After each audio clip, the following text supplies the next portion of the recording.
we continue with the Kashrus Shulchan. I apologize for the noise in the background. There is fireworks going on all the way. Okay. Okay.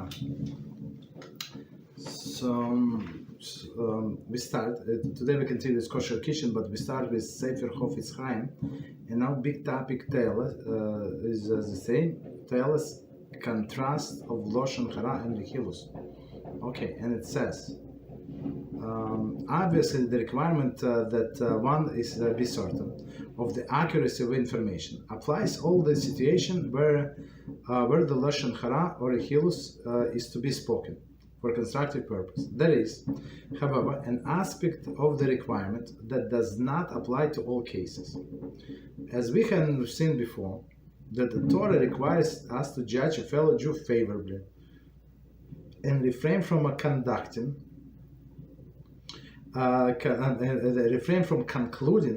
that he has sinned when the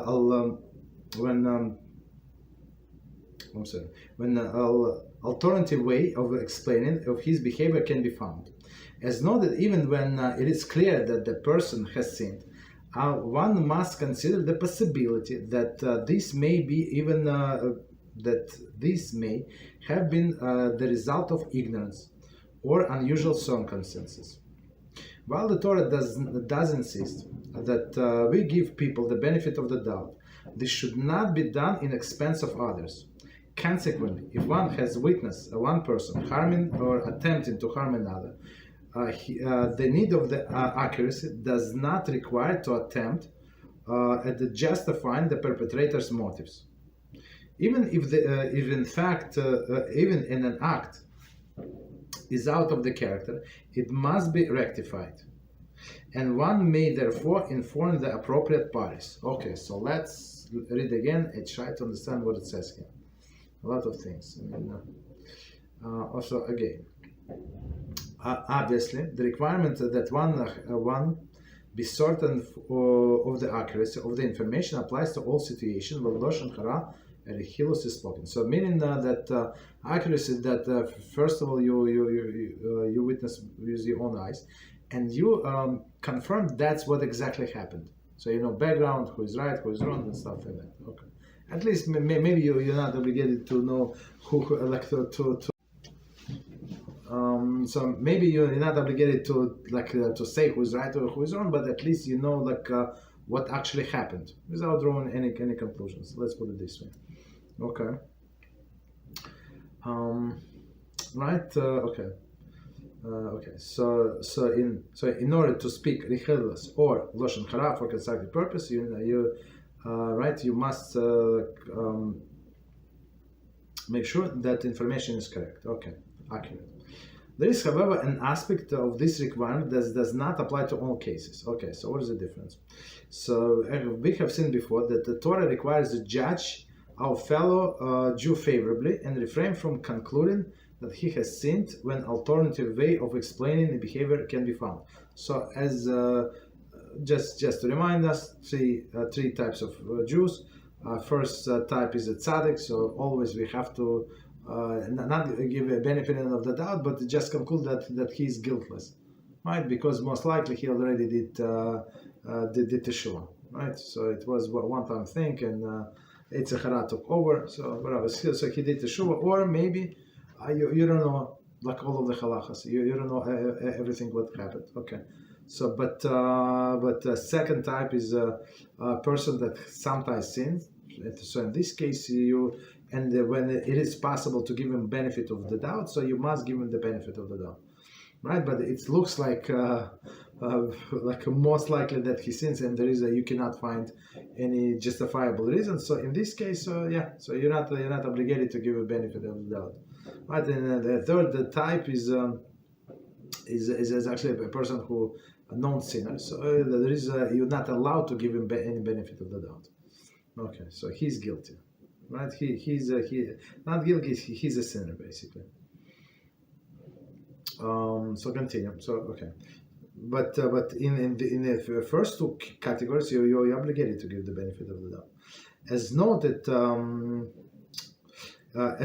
when even when it is clear that the person has sinned, one must consider the possibility that this may have been a result of ignorance or unusual circumstance, right? So that's what we're talking about, second category. So he sinned, so but you try to understand, maybe he did not know, or it was some he was under pressure. Okay, continue. While the Torah does insist that we give the benefit of the doubt, this should not be done in expense of others, right? So meaning don't be overly righteous. Shlomo HaMelech said it, right? So meaning that if you see that somebody might get hurt, you say, no, he's a good guy, deep in heart, all this lefty liberal, all the like Democrats. So it's absolutely forbidden to be like that, right? Because other being hurt, they say, no, maybe it's not that bad, like police standing down, right? When it's time for action. Okay. Consequently, if one has a witness, one person harming or attempt to harm another, the need of accuracy does not require an attempt to justify the perpetrator's motives. Okay, so that doesn't matter. He knows, he does not know, but we must stop him, and that's it. Right? It's very, very, very simple. Right? We're going to ask the question later. Now he must be stopped. Even if the act out of the character, it must be rectified. Okay.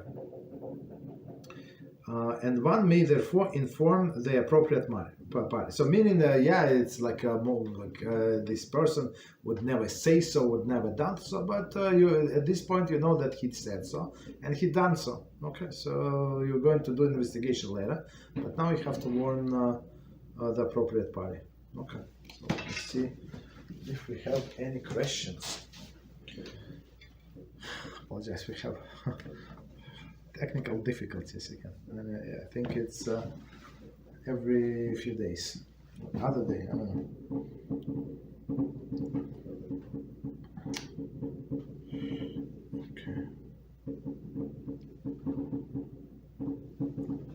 Okay, no problem. It's loading.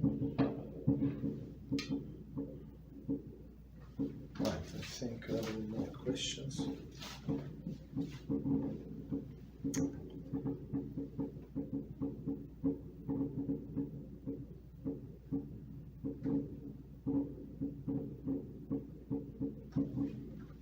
Okay, no problem. Is there a fair chance that the subject is bluffing? Okay, so I think it's on apologies. Sorry. I think it's actually on a topic. So it says, if there is a fair chance the subject is bluffing, does this rule of Rehilus apply? No, that's a very good question. So if you know that this clown is just speaks loud and he said, I'm going to do this to them, so of course we don't take him seriously. Right, so we're not allowed to say whatever he said. You know, people like that. If you're not sure about this person and he sounds serious to you, so then you're obligated to report on him. But if some people just speak loud, you know, like they're just scrawny people, like tiny, like I don't know, 50 pounds with soaking wet, and he like say all of this bombastic word. I'm going to rip him apart. This is whoa, you rip apart like what are you, Karate Kid or something? Okay, so that's of course we're not allowed to take to pay attention. So basically the guy would he's going to get hurt and say I said you seriously taking me? Okay, so let's any other questions? Okay. So next, so today we start with new chapter. Well, last time we finished summary. I usually like to start with the summary what we did before, but it was a little shorter class, so we did summary. Okay, so we start with the next chapter, 12, and now topic is the Prohibition of Chalav Akum. Right. So and let's start. Prohibition of Chalav Akum, meaning the milk milked by a non-Jew without Jewish supervision. I mean, we spoke about the subject in other classes, but now we put everything into perspective in one place. Okay, so we're going to discuss the topics. The purpose of prohibition, where the reason does not apply, the status of the government supervised milk, the proper conduct today, butter produced by a non-Jew, the status of cream and yogurt. Oh no. We covered it in Kitzur Shulchan Aruch class. I just remember. I remember not too long ago. Okay, Kitzur Shulchan Aruch. The status of powdered milk, the dairy ingredients and equipment. Okay. So actually we had this question about dairy equipment. Okay. Does the prohibition of Chalav Akum apply to milk produced in the United States? Okay. Is it necessary to drink only Chalav Israel even in America?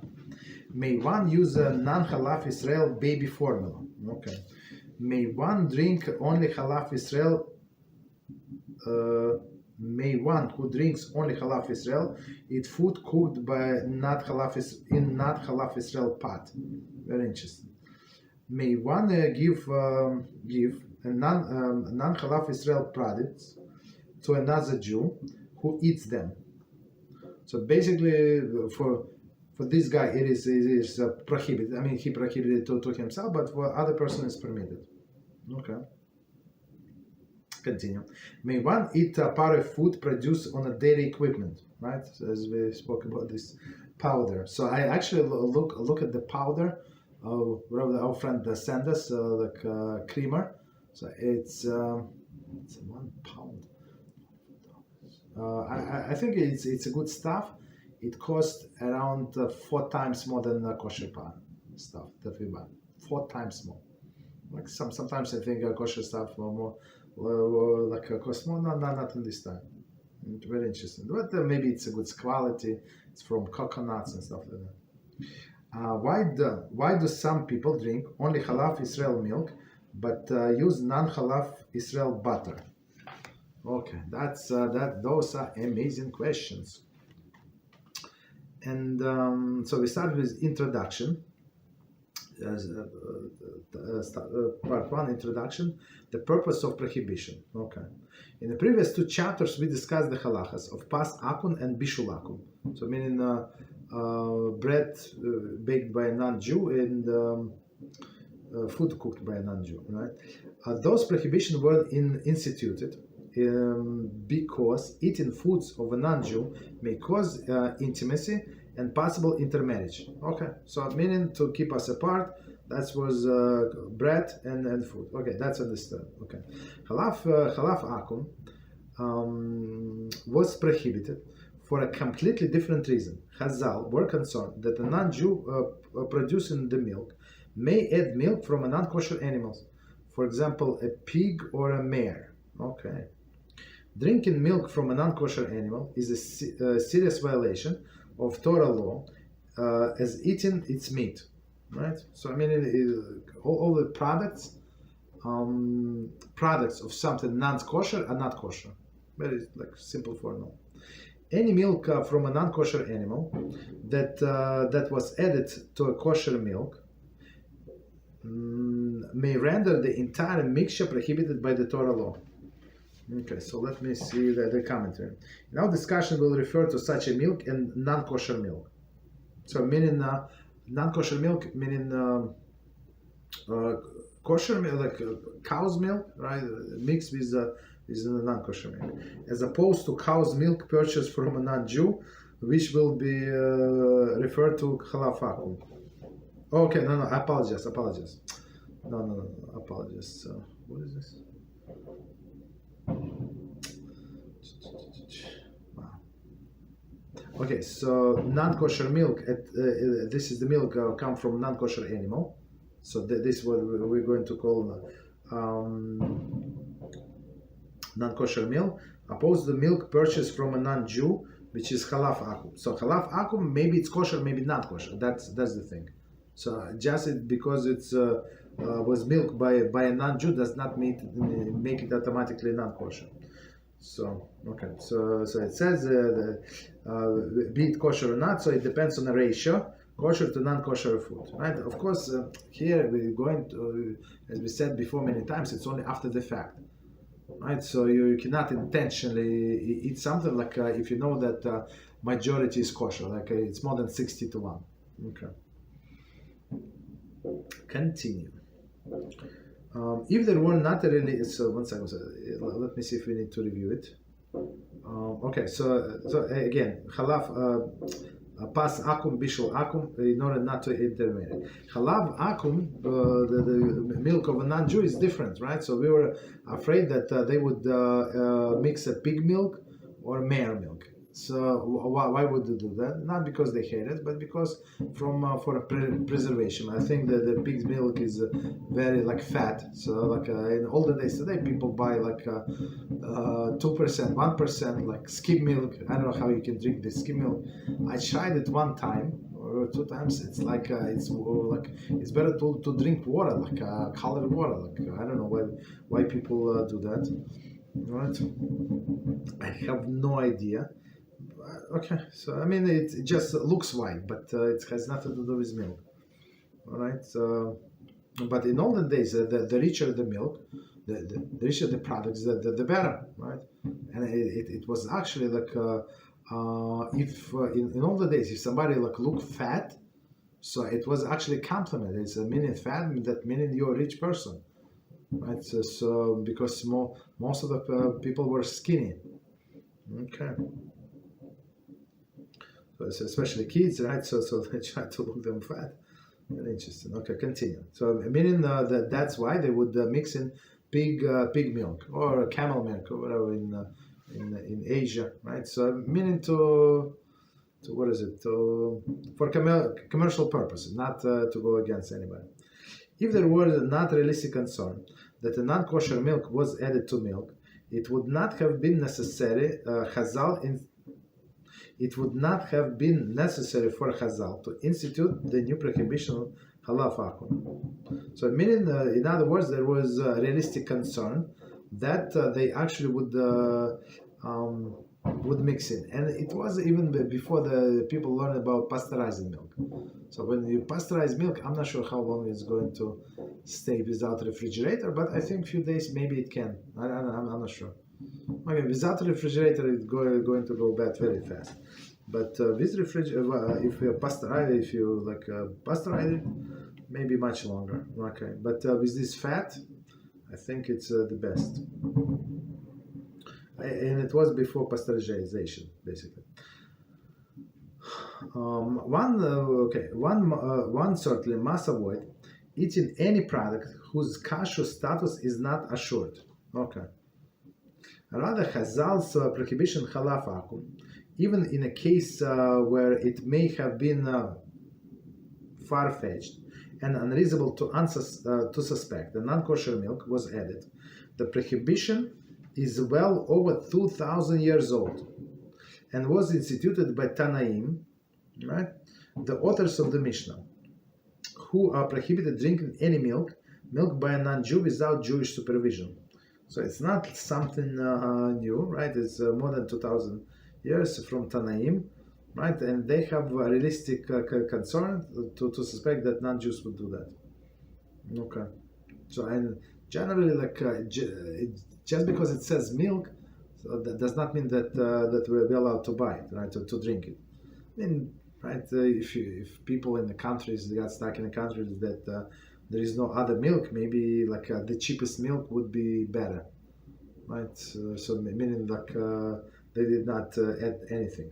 Looks, that's what I think.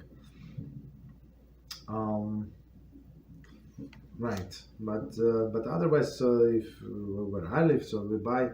Even some people don't go by this Chalav Akum. So I mean, but still, it must be kosher, OUD, right, or something, or KD. Okay. Continue.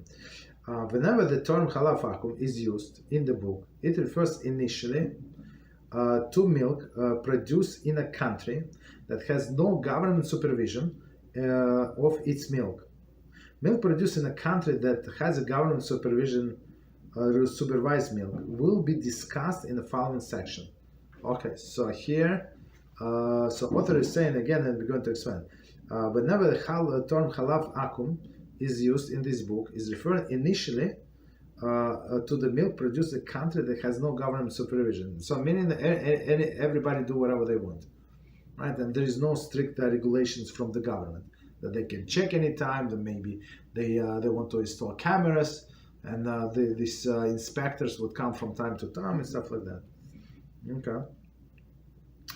Milk produced in a country that has government supervised milk will be discussed in the following section, meaning that government they subsidize milk and they subsidize bread, and I don't know, that depends on the country. Maybe some other foods, some staple food, maybe some, I don't know, in some countries they subsidize vodka actually to make vodka very cheap so people can drink. It's very interesting. Okay. So continue. Chalav Akum is comparable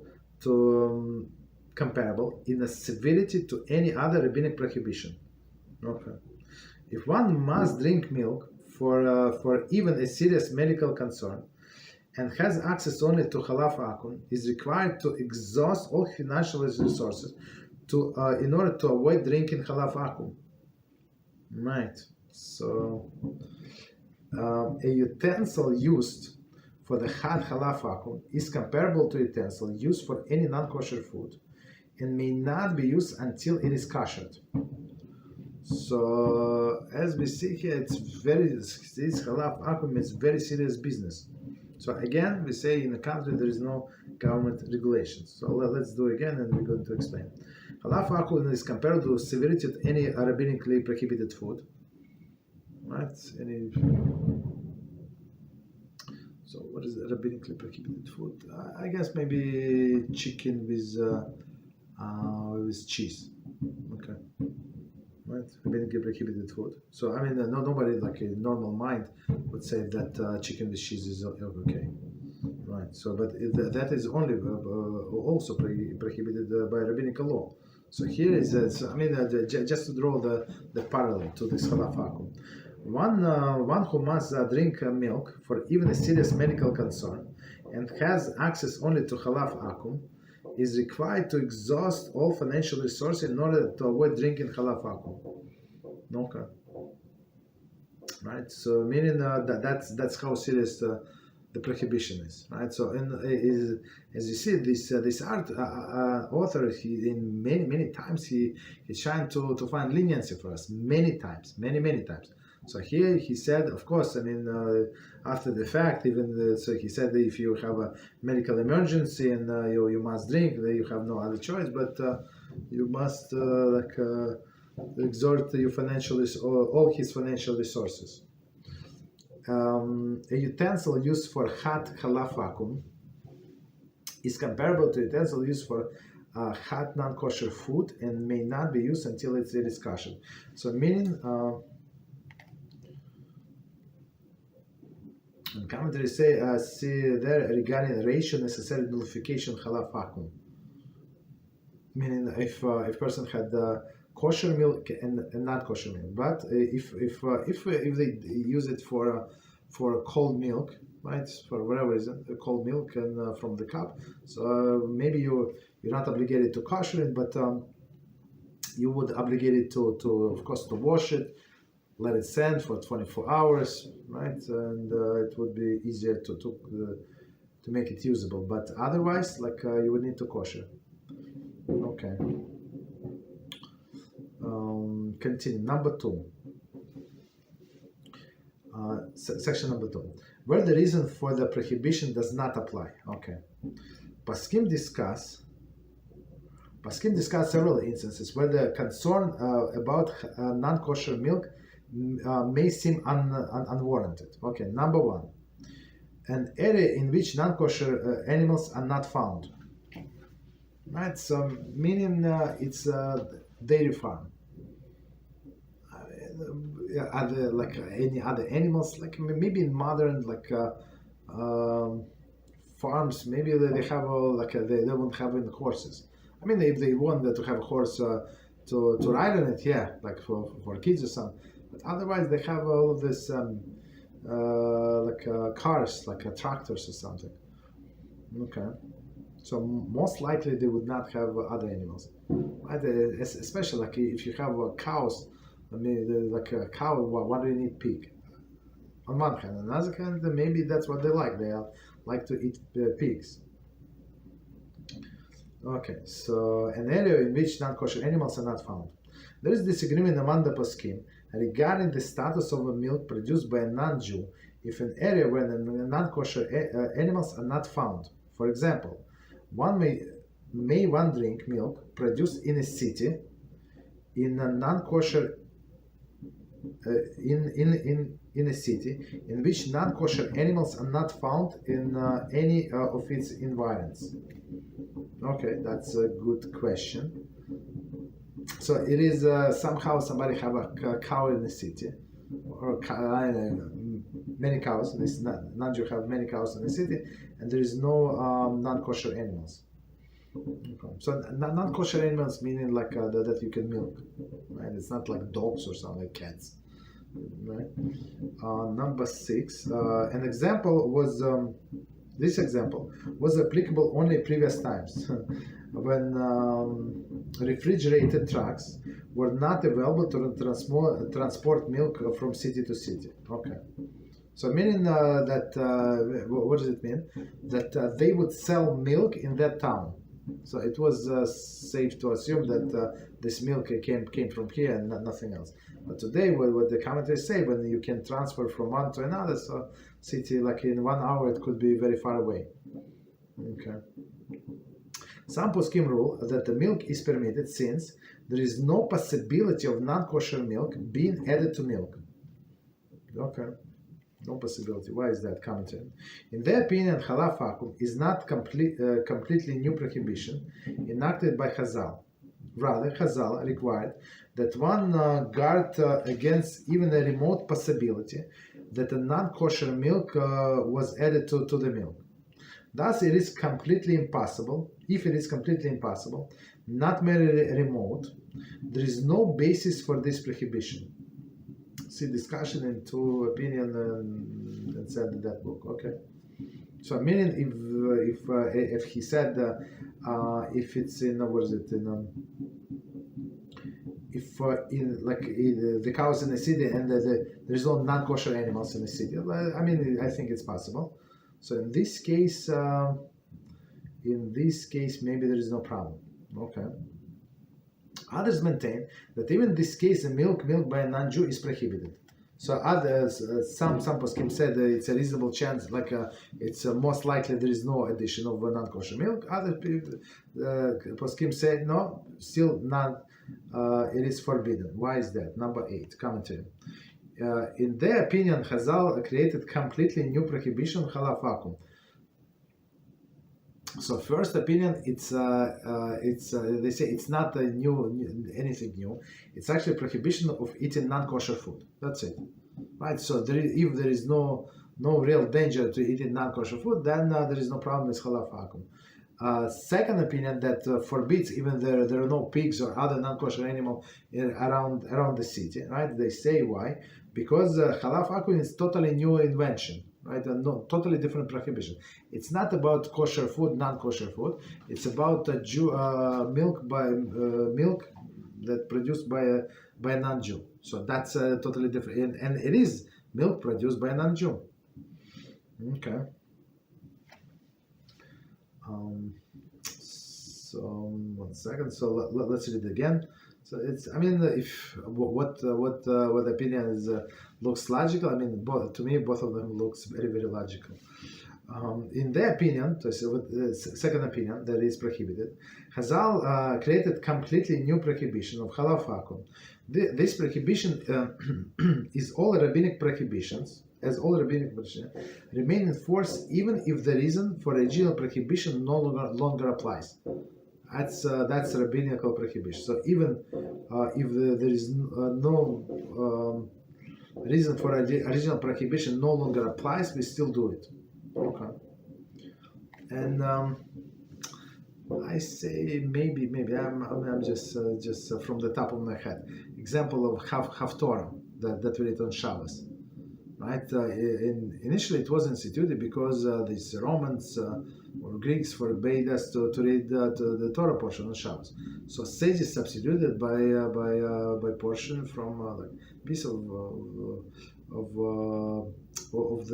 the Novi from prophets, right? So, and even though they later on abolished the decree and we were allowed to read Torah again, but still the customs stay. Yeah.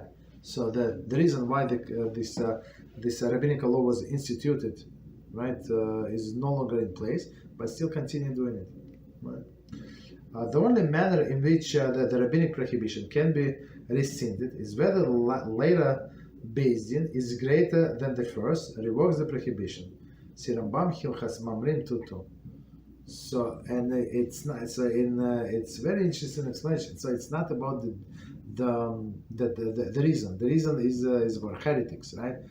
They can apply reason. They say in a time of desert they did not have refrigerators. That's why pig is not allowed. Now, since we have refrigerator and pig, they say would the meat of pig would go warmy the fastest, right? And it was hot in the desert, so now it is allowed. That's they go by logic, right? But our explanation is that if Beis Din they come up with a law, right? So the who can rescind the law? Only the base and it was and law was accepted. I'm just saying for myself, right? So the laws were accepted by majority of Klal Israel, and they practice. I don't remember if there is a time frame, maybe a year. I think a year. I think if I remember correctly, if they've practiced a year, that's it. So only the basin that is higher in status in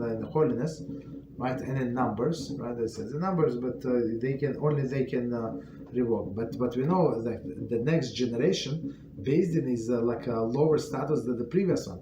So to say that you can cancel the decree is it's not realistic.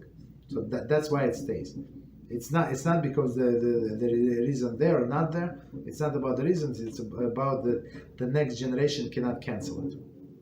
And even in the same generation, but the next Beis Din, let's say those rabbis, right? Right. I mean, I'm not sure if they have to be alive, not alive, but it's not going to work out. Okay. So the prohibition, the opinion of majority of Paskim is that Chalav Akum is prohibited in any area, even where it is nearly impossible for non-kosher milk to be has been added. Okay, so that's what majority of Paskim say, right? So Chalav Akum is prohibited, right? Even if it's impossible for, so we go basically by second opinion. Even if it's impossible for non-kosher milk to be added. Okay, this is accepted Ashkenazi custom. All right. So let's see the commentary. In some Sephardic communities, the lenient opinion was followed. However, Chaim 1:15-16 notes that even Sephardi may not be lenient unless there was a long-standing custom established by Paskim, meaning that non-Jews in this area, they do not add anything to the milk. Right? It is worthwhile to see Aruch HaShulchan 1:15-5 and 6 to sense the proper approach to Chalav Akum prohibition. Right. Okay. So, but for Sepharim, maybe they would not add the pig milk, but they will have a camel milk. They're available. I think I said we have in my other class. There's one person who lives in this Asian country. Not Asia. It's like Muslim. It's like what is it? Asia Minor, or whatever is it called, right? So and he said is what is it? He said is a camel milk. Can I buy a camel milk? Almost like where did you find the camel milk? Like where did it go? Like he said no, in our supermarkets it's readily available. So it's I think it's considered to be healthy. This and that. I said it's not. I mean, it's expensive, the cow's milk, but not much. Very interesting. So I would assume it's 7 times expensive. Well, he said maybe double price. Very interesting. Okay, so continue. Number 2, where even non-Jew, when even non-Jews do not drink pig's milk. Okay. Milked by a non-Jew is prohibited even in an area where a pig or mare's milk is considered repulsive to drink, and it is completely unreasonable to suspect that even that it was added to the milk. So again, milk by a non-Jew is prohibited even in an area where the pig's or mare milk is considered repulsive to drink, meaning that even non-Jews are not going to drink. That's the thing, okay? And it is completely unreasonable to suspect that it was added to the milk. Meaning that they're so disgusting, if non-Jews are disgusting, they're going to break this guy's head if he's going to add this milk to this pig's milk to the mixture. Okay. So number 3, milk produced in the United States. The process of milk production in the United States today is completely unlike the process of the milk production in previous times. Okay. Milk is no longer produced by private farmers with a few cows. It is produced by large corporations who own or are associated with a huge dairy farms. Right? So it's not like, I mean, the way I see it, it's very like unproductive, right? Even like to go to collect, so if people have 2, 3, 5 cows and go to collect the whole like milk from them and then process, like the guy would spend I don't know how many hours, especially if they probably far away, like apart, like far away apart. So I mean, it's not productive, right? So all of this corporation took over. They produce milk, so it's easy and it's good. It's good because it's easier to control them. Okay. So, and these farms are fully automated and regulated by United States Department of Agriculture. Meaning there is it's not like in olden day there was a girl and a lady and she would milk the cow, right? There's nothing like that. Okay. According to USDA regulations, I think it's Department of Agriculture or something. Regulations. It is prohibited to add any non-cow milk to commercial milk. So period. Okay. So for preservatives, there is no problem to add preservatives. There is no problem to process the milk. There is no problem. But non-kosher milk absolutely forbidden. The government regularly sends inspectors who are empowered to find any company found in relation to in its health codes. Right. So same. I think that's what they inspect from time to time restaurants, right? Cafeterias and restaurants. I was passing by. There is a like small restaurant that opened on my main street, and I was like this. There is a sign on the door, stop, it's closed by sanitation or whatever, not sanitation, or whatever department it is, and there is a rat. I read what it says here. So they say they found mice in there and rats, and there is it's going to be closed until the further notice, and the owner are not allowed to take it out from the door. Wow, so it's such a big embarrassment. Forget about rats, they can kill it, call exterminator and fix the issue. But this embarrassment, like everybody, all the customers see that they have rats. So people, I think they prepare for these inspectors like every day. You understand? In order not to have rats. I mean, it's hard not to have rats in a restaurant, but they know that they're going to be fined. Okay. Very interesting. Commercial milk. Thus, nowadays it is completely unreasonable to suspect that any pig or mare milk added to the milk. That's it. So because it's government regulated and they have such a huge production, why would they want to do that? To make it fatter? I mean, it's fat enough. So you usually it's opposite. They try to remove fat. I think if I understand correctly, most of the milk they have to process to reduce the fat. Right, so when we buy milk once in not very often. Right now we have milk, right? And it says whole milk. That's it. So if you buy the whole milk. But all others, like 3 or 4 other types, they process with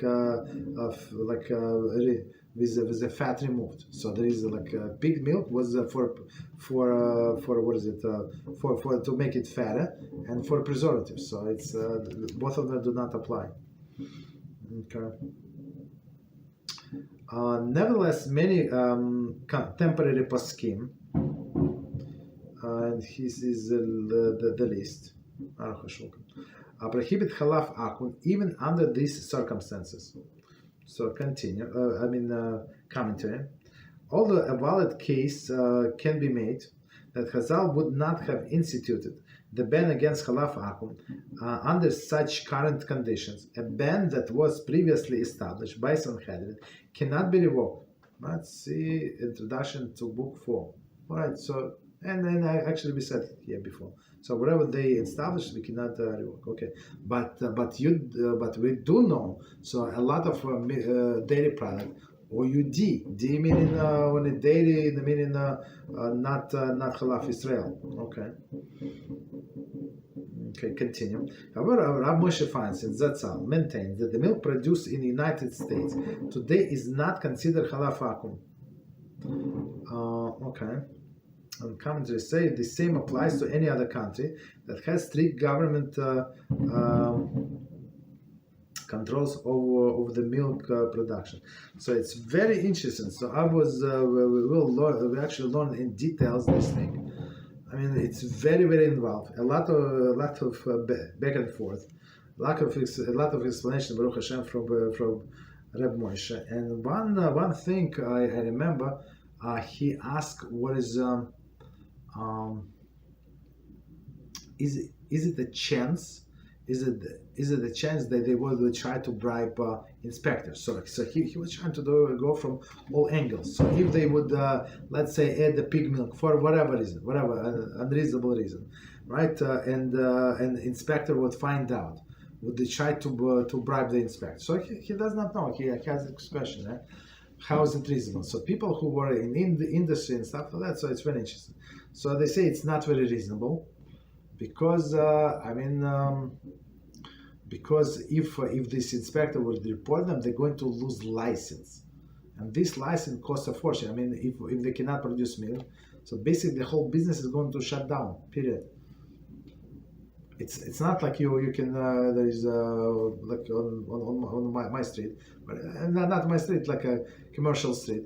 They opened some printing business, did not work, so they closed, printing cell phones, did not work out. I mean, 6 months later, they now open already a new business. I mean, the same they rent this space, and they can do whatever they want in the space. I mean, that's very fast. But if you had a milking business, what are you going to substitute with? And so milk you cannot use. Nobody. So they're not allowed to produce milk. Right? It's huge. So he explained that people would not do that. It was too risky.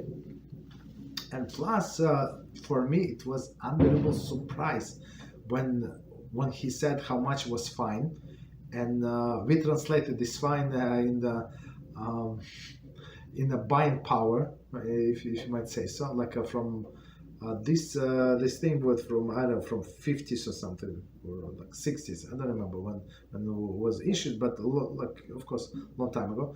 And this fine was not actually as much. So the way I understood, it was. I mean, it's not like people would stop doing the business. Like for example, in Israel, they have in Yerushalayim, they have prohibition for restaurants, for businesses to be open on Shabbos, right? Official. But guess what? Many businesses, they open on Shabbos, restaurants. And guess what? The government have this non-Jews patrolling around, these inspectors, and they give them fine, give them tickets, and guess what? They say, tickets, thank you very much for your ticket, and guess what? We're going to pay next first thing on Sunday.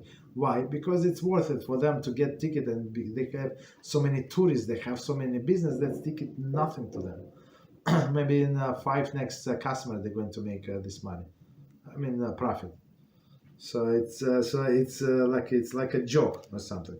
So in this case, it was like very similar to me. It was like, I mean, it's a huge production, and the fine was not serious. I mean, maybe I misunderstood something, but it was like I don't know, maybe like $300 today, 500. Like it was not serious, absolutely not serious.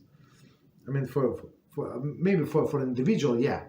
That's huge, but for a company, nothing. Okay.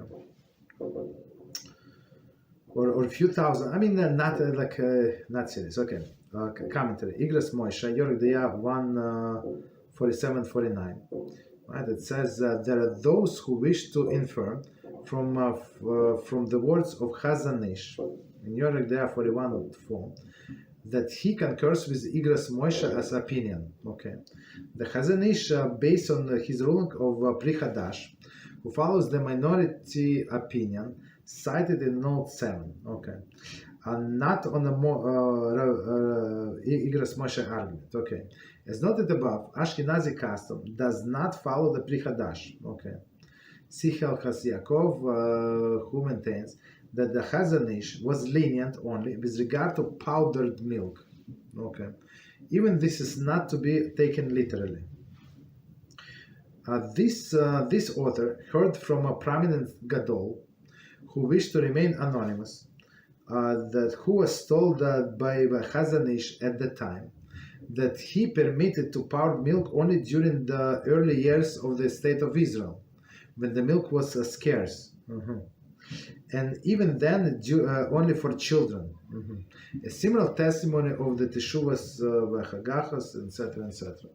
So very interesting. So it's not so simple. Okay. So, but we're going. Okay, I love these notes, but we're going by the main opinion of what this author compiled. Okay. So again, it says, Rav Moshe Feinstein that some maintain that milk produced in the United States today is not considered Chalav Akum, right? Why? Because there is no problem. I mean, most likely no problem.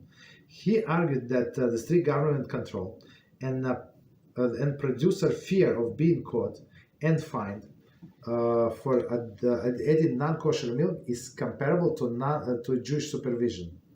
So he said it's not like it is allowed to drink halal. He said no. He never said that.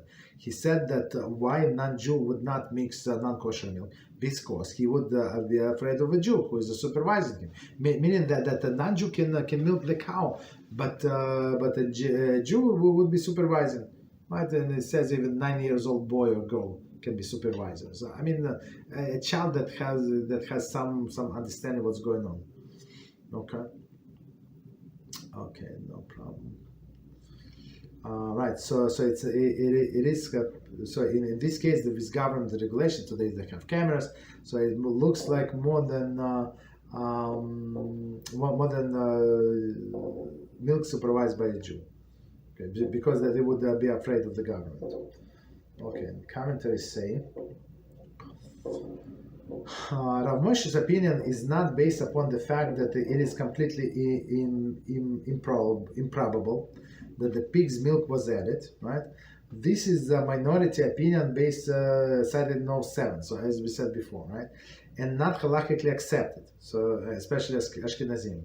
Rather, Rav Moshe Feinstein, Zatzal, argued that the tightly controlled government inspection is equivalent to the Jewish supervision. Thus, the milk is actually equal to the status of Chalav Israel. Okay, as I know, he himself tried not to drink. I think that he did not drink Chalav Israel, and it's a famous story when he went to an event and they were serving milk. The coffee, and he drank coffee with milk. and then somebody told him this is not halal Israel. So even though he publicly allowed, he went to the bathroom, vomited everything. Right, so that's Rabbi Moshe. So to all others, so he was trying to find leniency, right? Because overburdened people, especially in the 60s, right? In the 60s, there were not too much Jewishkeit in the United States. 50, 60 after the war, right? It started developing much later, and we will learn in another of his tshuva when a person from Poland came to United States. And he's asking if is he allowed to wear American clothes, right? Wherever people were modest. I think even men blue collar wore suits. Do I understand? Like somebody would wear a tie, not only white collar, like blue collar people. Okay, suits for sure, jackets, men jackets. As many of them had. Absolutely, right. So, but it was a question. Okay. And okay, so continue. The lenient opinion is widely followed today by in the United States. So meaning, but we still, even the people who follow lenient opinion, we still require that it is kosher. That's out of the question if it's not kosher. So we still require kosher. Okay. The lenient opinion is widely followed today in the United States. A new term, chalav stam, was formulated to refer. I did not know that it's formulated to refer to regular non-halal Israel milk. So chalav stam, very interesting. So it is kosher milk that milk by a non-Jew. So I did not know that it's new term. Okay, very interesting. However, one should note that there is a widespread misunderstanding of Rav Moshe's position. Okay, here we go.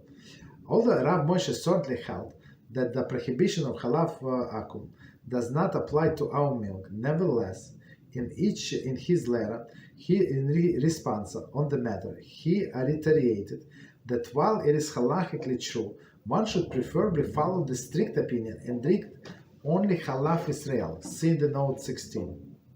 Right, so I mean, he never said, like as we said, he was trying to find leniency for people who were it was hard to get. There were not too much kosher food. People were secular, very secular. So this Hasidim that you see that dress like Hasidim, they started not too long ago. Guess what? It's nothing close to it. So I saw this video from I don't know after the war about Rav Yoel Tentelbaum, Zatzal, right? Satmar Rebbe.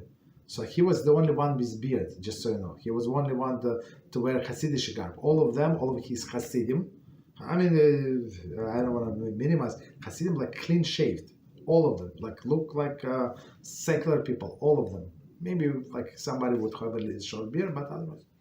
He was one, and it was the cast. So it developed this Satmar Rebbe Zatzal. He was a great tzaddik, so he developed very fast. Everybody changed the clothes. In one generation, everybody changed it. So now you go to this neighborhood, you think it was always like that? Absolutely not. Right. So that's I mean, we have to take it in consideration. So this milk was not available. Chalav Israel. So, but later on, with the blessing of Rabbi Moshe, they start developed more and more.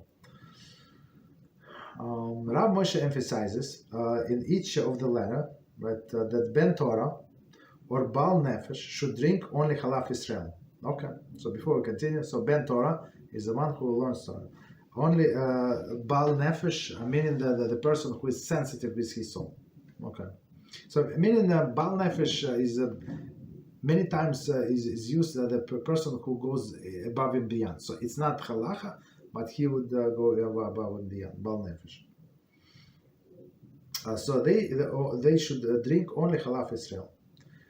It would seem that that he defines a Baal Nefesh as the one who wishes to do the proper thing, even when it is not absolutely required by Halachah. I mean, I think we explained the same. Right, so Baal Nefesh again the person wishes to do the proper thing, even it's not absolutely required by Halachah. In one of responsa, Yoredaya 4.5, Rav Moshe maintains that the regular milk is permitted only bishas hadechak, okay, in a difficult situation.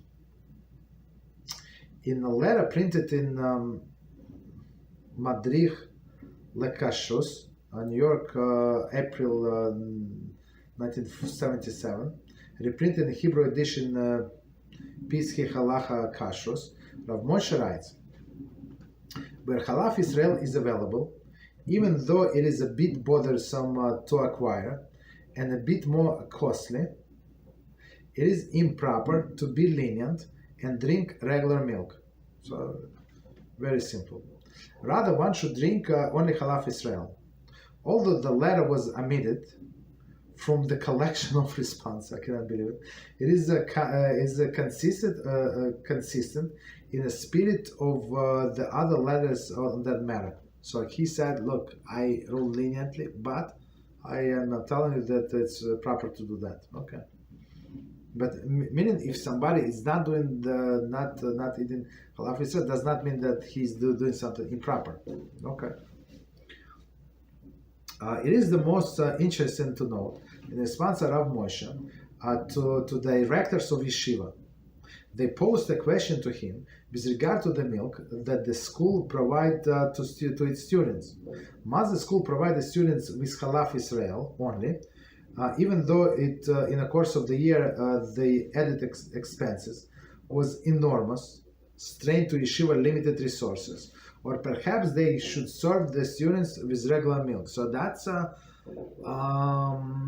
so it's not like when you talk to an individual and they can afford it, and maybe it's bothersome that you have to go to the different store, like maybe a little more expensive, but we can survive, it's only one family. So now we're talking about yeshiva, right? And to provide milk for all of these people, for all the students, and some of them were not paid student, people who could not afford.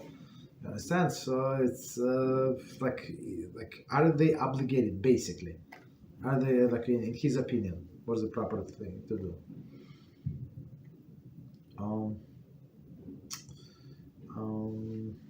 Just 1 second.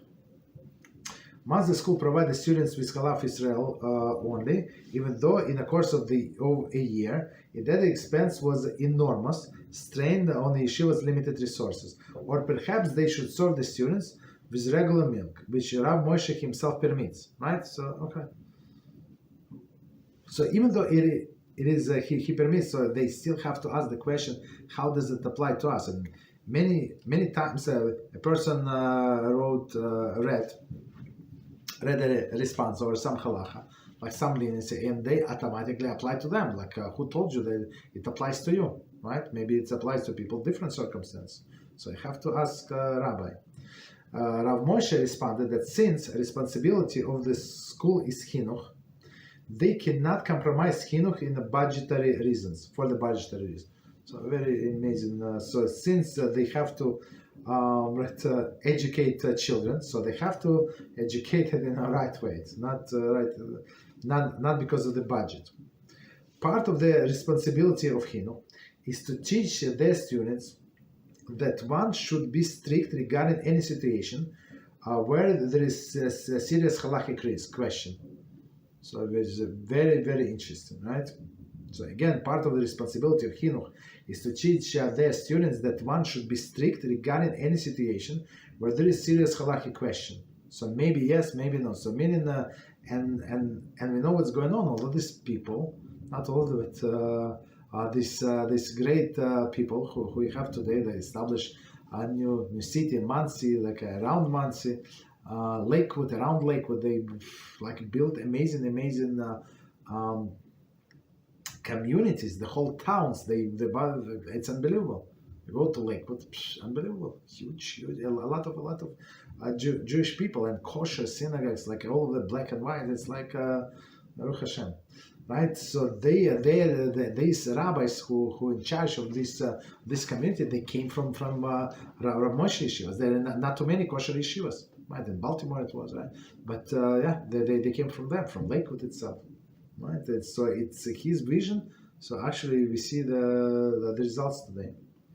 From all these letters, Rav Moshe's position is clear, right? Regular milk in the United States is permitted according to Halachah, and one who drinks such a milk is not transgressing any prohibitions. Okay, not.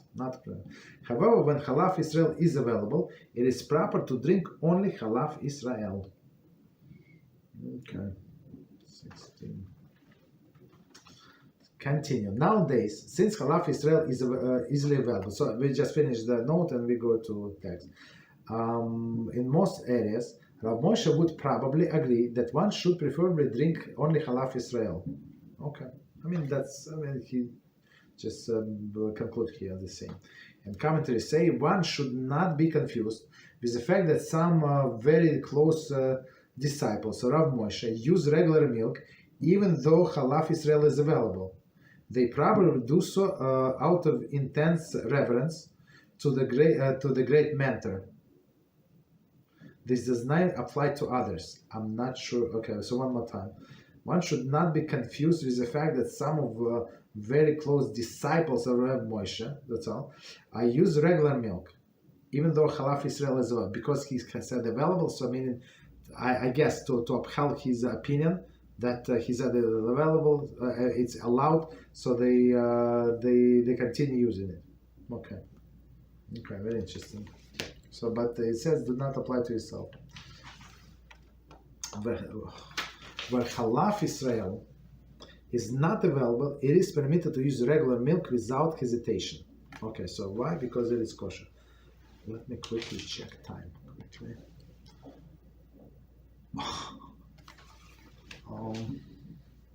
You know what? Let's continue with this stuff. Let me finish. I don't want to have a break. Okay. So let's finish, take a break, and then we go to others. Okay. We have heretofore discussed the opinion of Rav Moshe Feinstein. However, as noted above, many poskim disagree with Rav Moshe. Okay. In their opinion, even the milk produced in the United States without Jewish supervision is Chalav Akum, right? Not Chalav Stam, but Chalav Akum, meaning forbidden, and completely prohibited regardless of availability of Chalav Israel, meaning doesn't matter, it's available, not available, doesn't matter. In their opinion, even one who is traveling and finds himself in a city where Chalav Israel is unavailable may not drink regular milk. So, very straightforward. Okay. So, it's like for this period, it's like there is no kosher food. The purpose of these lines is not to render the conclusion on the issue, but to raise the issue and encourage readers to discuss the matter with their Rav. Okay, there is a commentary. Okay, number 18. These additional issues, so basically, but this is not only milk, right? But also all of the milk products, and some people who drink Chalav Israel. So is it possible? I saw the Chalav Stam, cheese, right? But usually cheese, like majority of the cheese, whatever they produce is from Chalav Akum. Because the cheese produced by a Jew is going too expensive, so they as well go because only Jews would buy kosher cheese, right? It's not better than I think than non-kosher cheese. It's more expensive, so it's only if they cater only for Jews. So they always almost all, not always, but most of the time they would use Chalav Israel milk. Okay. So commentary. There are additional issues that need to be mentioned. A. May one who drinks only Chalav Israel eat other foods cooked in dairy pots of one who uses regular milk? So that's before we go there. So what I was trying to say that this milk, it's not only milk, it's about creamers.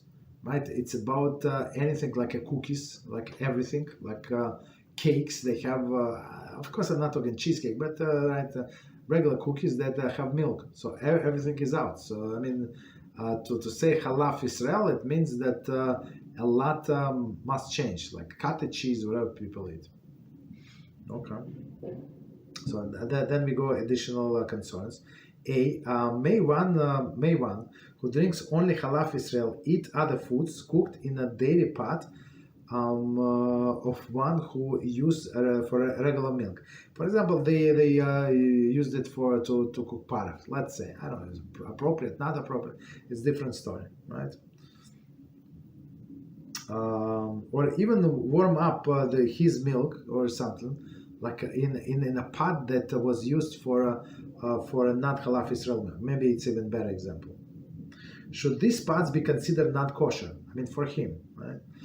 It would seem that this would depend upon whether one follows Rav Moshe premise that the milk is not actually Chalav Akum, but merely being strict, right?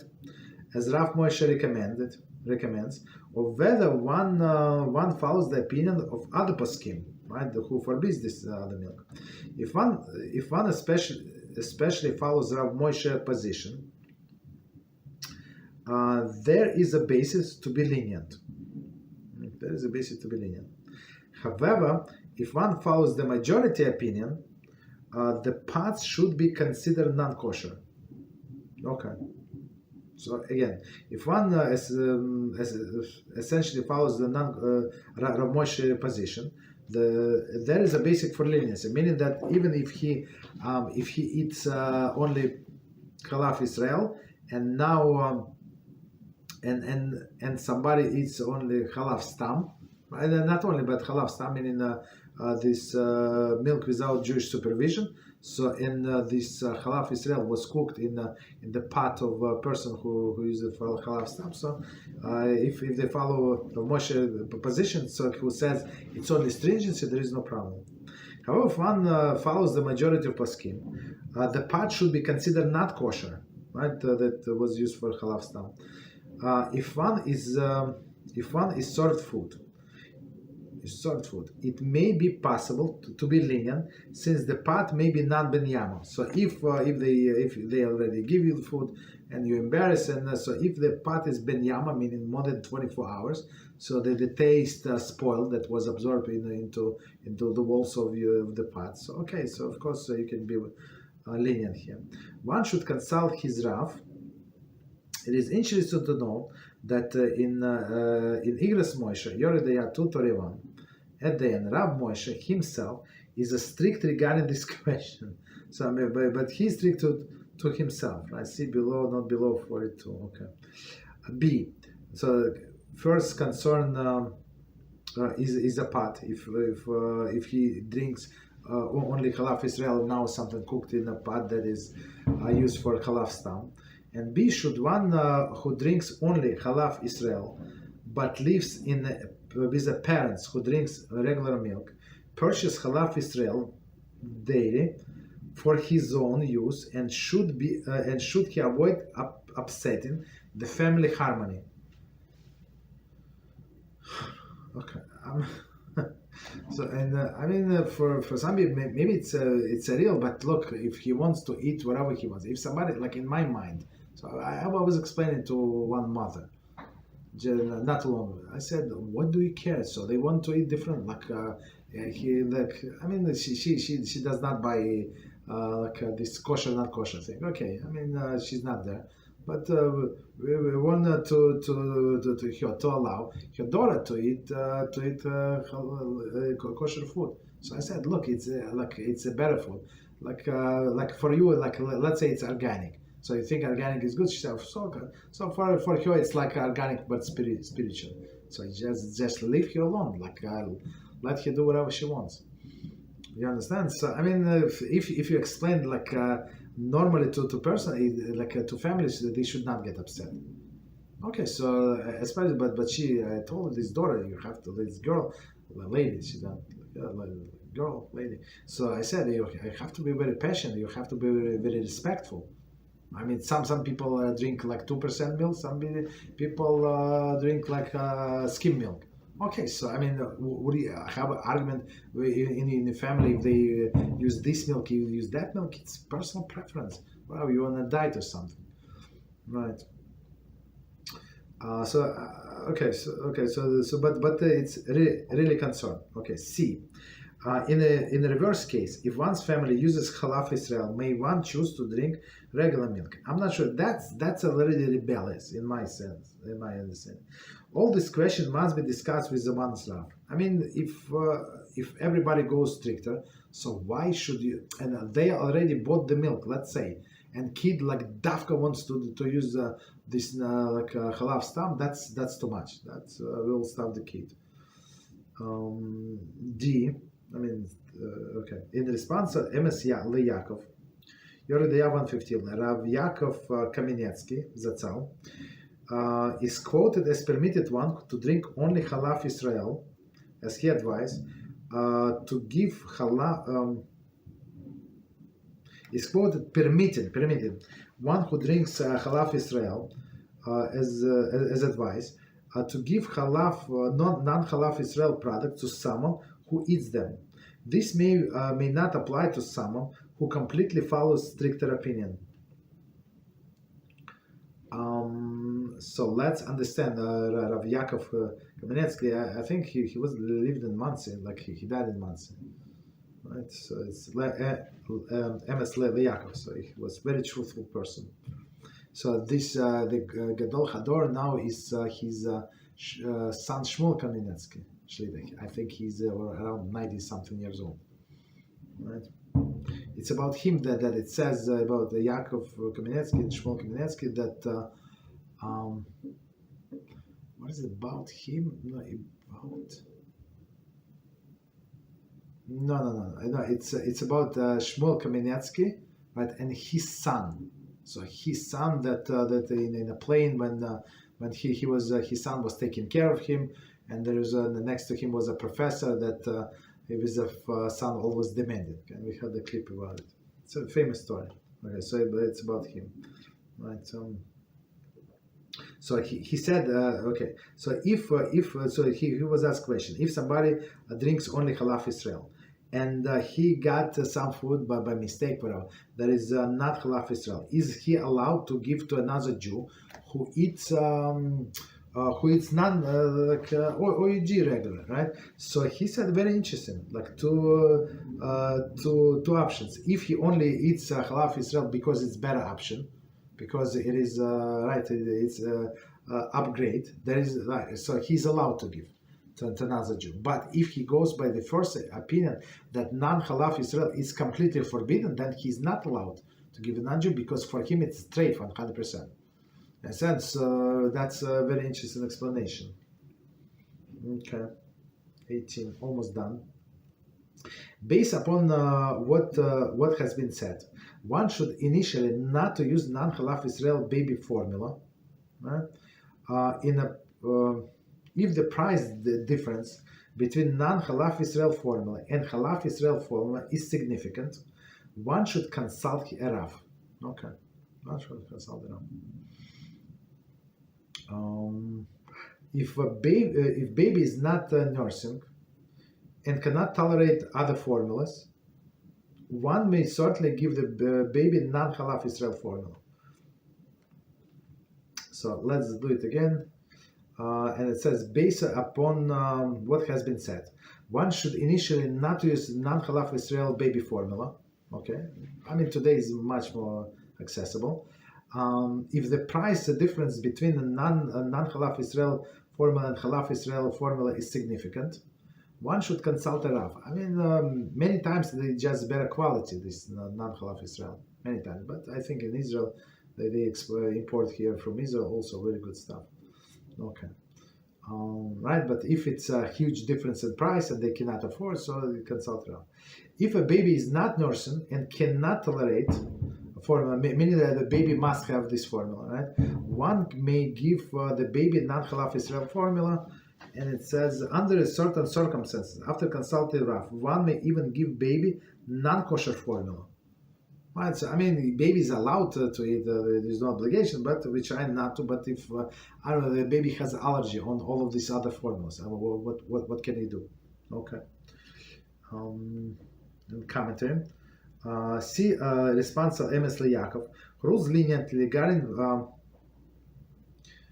postpartum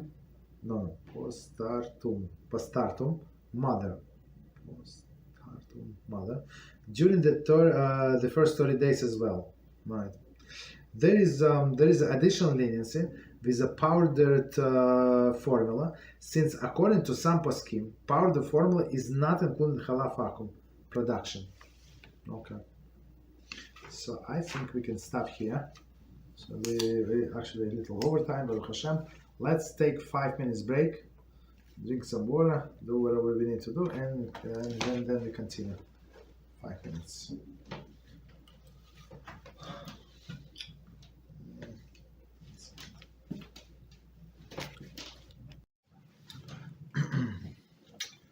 Okay, so let's answer a few questions, and then we will learn something else. Okay. Another question about names. We learned that we learn from Rav Reuven Shlita, Shiur, that someone who has multiple names, they need to be called by full name, correct? Let's a short name shorten their life, okay? However, I learned many stories, holy tzaddikim, that have called by only one of their names. As example, Rebbetzin Batsheva Kanievsky, right? Was mostly called Batsheva instead of Batsheva Esther. I wonder, in practice, do we need to be called by their full names? Would there be concern for choosing two names for conversion? Okay, so it's a very good question. So this thing that it's, I mean, it's kabbalistically, right? They say that maybe like you have to call by complete name, right? Because it's not the name of that person if you call by only like half name, right? I mean, which is makes sense, but is not only Rebbetzin Batsheva, but even her husband, right? Rav Chaim Kanievsky, Zatzal. So he had 3 names. Unfortunately, I don't remember all 3 names, but if you can check on the internet. And Chaim, I think, was the 3rd name. You understand? And they call him Rav Chaim. So it's like maybe it's more on Sephardic side, but Ashkenazi. I mean, of course, we try to, if somebody has a double name, like a child, we try to call by double name, but sometimes like people are not strict. Many times, so it's not like an absolute halacha call a person by complete name, and if you don't, that he or she going to die. It's not. It's like something, a good thing to do, I guess.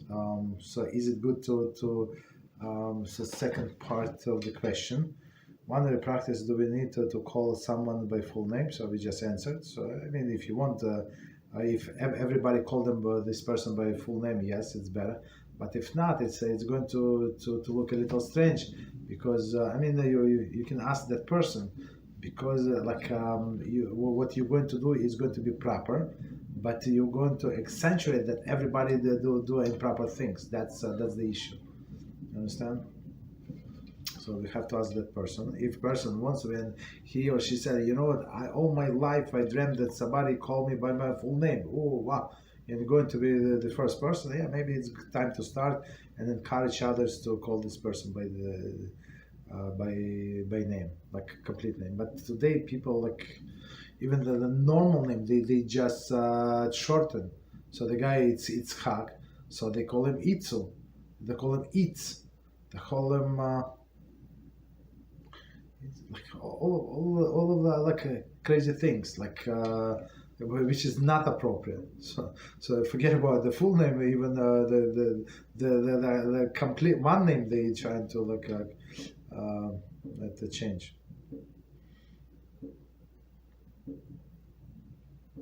Okay. So did he not change? I'm not sure what was. I mean, I had the internet. Okay. So next question.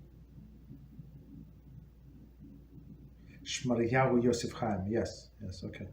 Sounds So you see, it's like the three names. I mean, I knew because how did I know? When he was sick for like past several years before he was taken from us, so we were praying for his recovery. So I was very surprised. I mean, every call him Rav Chaim. We call him Rav Chaim, but it was more than that. Okay. So next question. I wonder what is a good strategy not to hold a grudge against wicked people. If he keeps remembering the garbage they wanted him to do against HaShem, Yisbarach, or at least not to think about it as much. Yes, I'm going to tell you what Holy Chofetz Chaim did. Rabbi, I wonder what is a good strategy not to hold grudge against wicked people if he keeps remembering the garbage they wanted him to do against HaShem. So meaning this wicked person, let's say missionary or other clowns, they wanted to do to this person to become a missionary, go against HaShem. In case of Chofetz Chaim, guess what? When he was a little, if I remember the story correctly, in yeshiva came this guy from Haskalah movement. So he was in Poland, I think. Was he in Poland? I think in that time, in yeshiva. And this guy looked nice and fancy schmancy, and he was trying to rear this holy Chofetz Chaim, the holy kid of the derech. You understand? And he, until the rest of his days, I mean, I don't know how many years, so he was actually publicly cursed this guy. Right? He was a Kohen, I think. Right? So that guy was a Kohen. Chofetz Chaim was a Kohen, I think. He was a Kohen. Right? He was cursing this guy because he was trying to veer him off the proper path. So if so he asked somebody what to do, and he said, can you fight with him or something? You're a little kid. What are you going to do? As government authorities, so what to do? Run, just run away. That's it. So many times, the best option not to fight, not to the device how you're going to stand against them, but just run away, not to be there. Okay, so Chofetz Chaim was in that specific similar, not specific, but very similar thing. So we not forgive them. When we say that you are you're obligated not to hold grudge, it's against a kosher Jew. You understand? So if this person is not Jewish, he's a missionary, so he's enemy of God, right? So it says in Tehillim, your enemies, HaShem, I hate. Right? I'm not going to let him go. HaShem said it himself. There is no peace for the wicked person. So maybe so what to do is the situation. I mean, to think about it, I said that is advice from Yetzer Hara, right? So try to concentrate on useless things. Are we obligated to forgive them? Absolutely not. Right? Are we allowed to forgive them? Maybe yes. You understand? So try to concentrate on the good things, because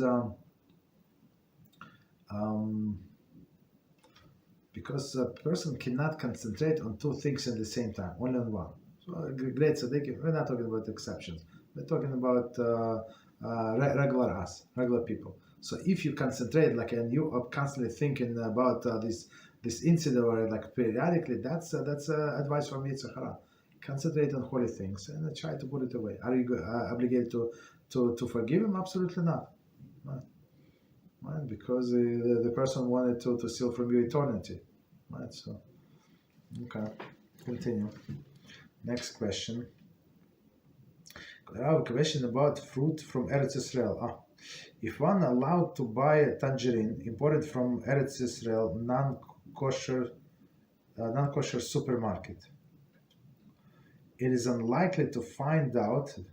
Is it unlikely to find out if the fruit are tithed or the farmer kept a shmitter in this case? Oh, in this case, it's if it's possible that the Shemitah fruit, we don't buy it. I'm not sure. Like I have not seen products from Israel for a very long time. It used to be. I mean, maybe they import in Europe or something. Like if you live in states, like there's so many tangerines and oranges, like in Florida and California. Or from Mexico, they import. I'm not sure why how this Israel can compete with them, because the price is like just delivery charge is much less. I'm not sure. So, but if let's say you saw these fruits in your non-kosher supermarket, so you like somehow you know that it's from Israel. Let's say somehow you know. So we assume they're not tithe, not. So you have to separate. It's actually a formula in our Siddur, like. What you have to do. Just one second. So you just put it aside, whatever. I'm not going to repeat everything because it's a long story. Just let it rot. When it rots, so it's right. It's not considered food any longer, and you can throw it to the garbage. Okay. And that, even if you put it, throw it in the garbage, you have to put it in a respectful way. I would say like put it in a plastic bag, like wrap maybe in a paper towel, like something like a very, very respectful. Okay, but most likely it's not tithe. So when you're in Israel and you go to the supermarket, most of them mechadrin, so like top quality, right? So there is no problem there. But if you buy it from a store, for a fruit store, from a market, maybe yes, maybe no. Or like a few times we bought from kibbutz. Of course, like it's not tithe. Right? Okay, 1 second. Okay, next question.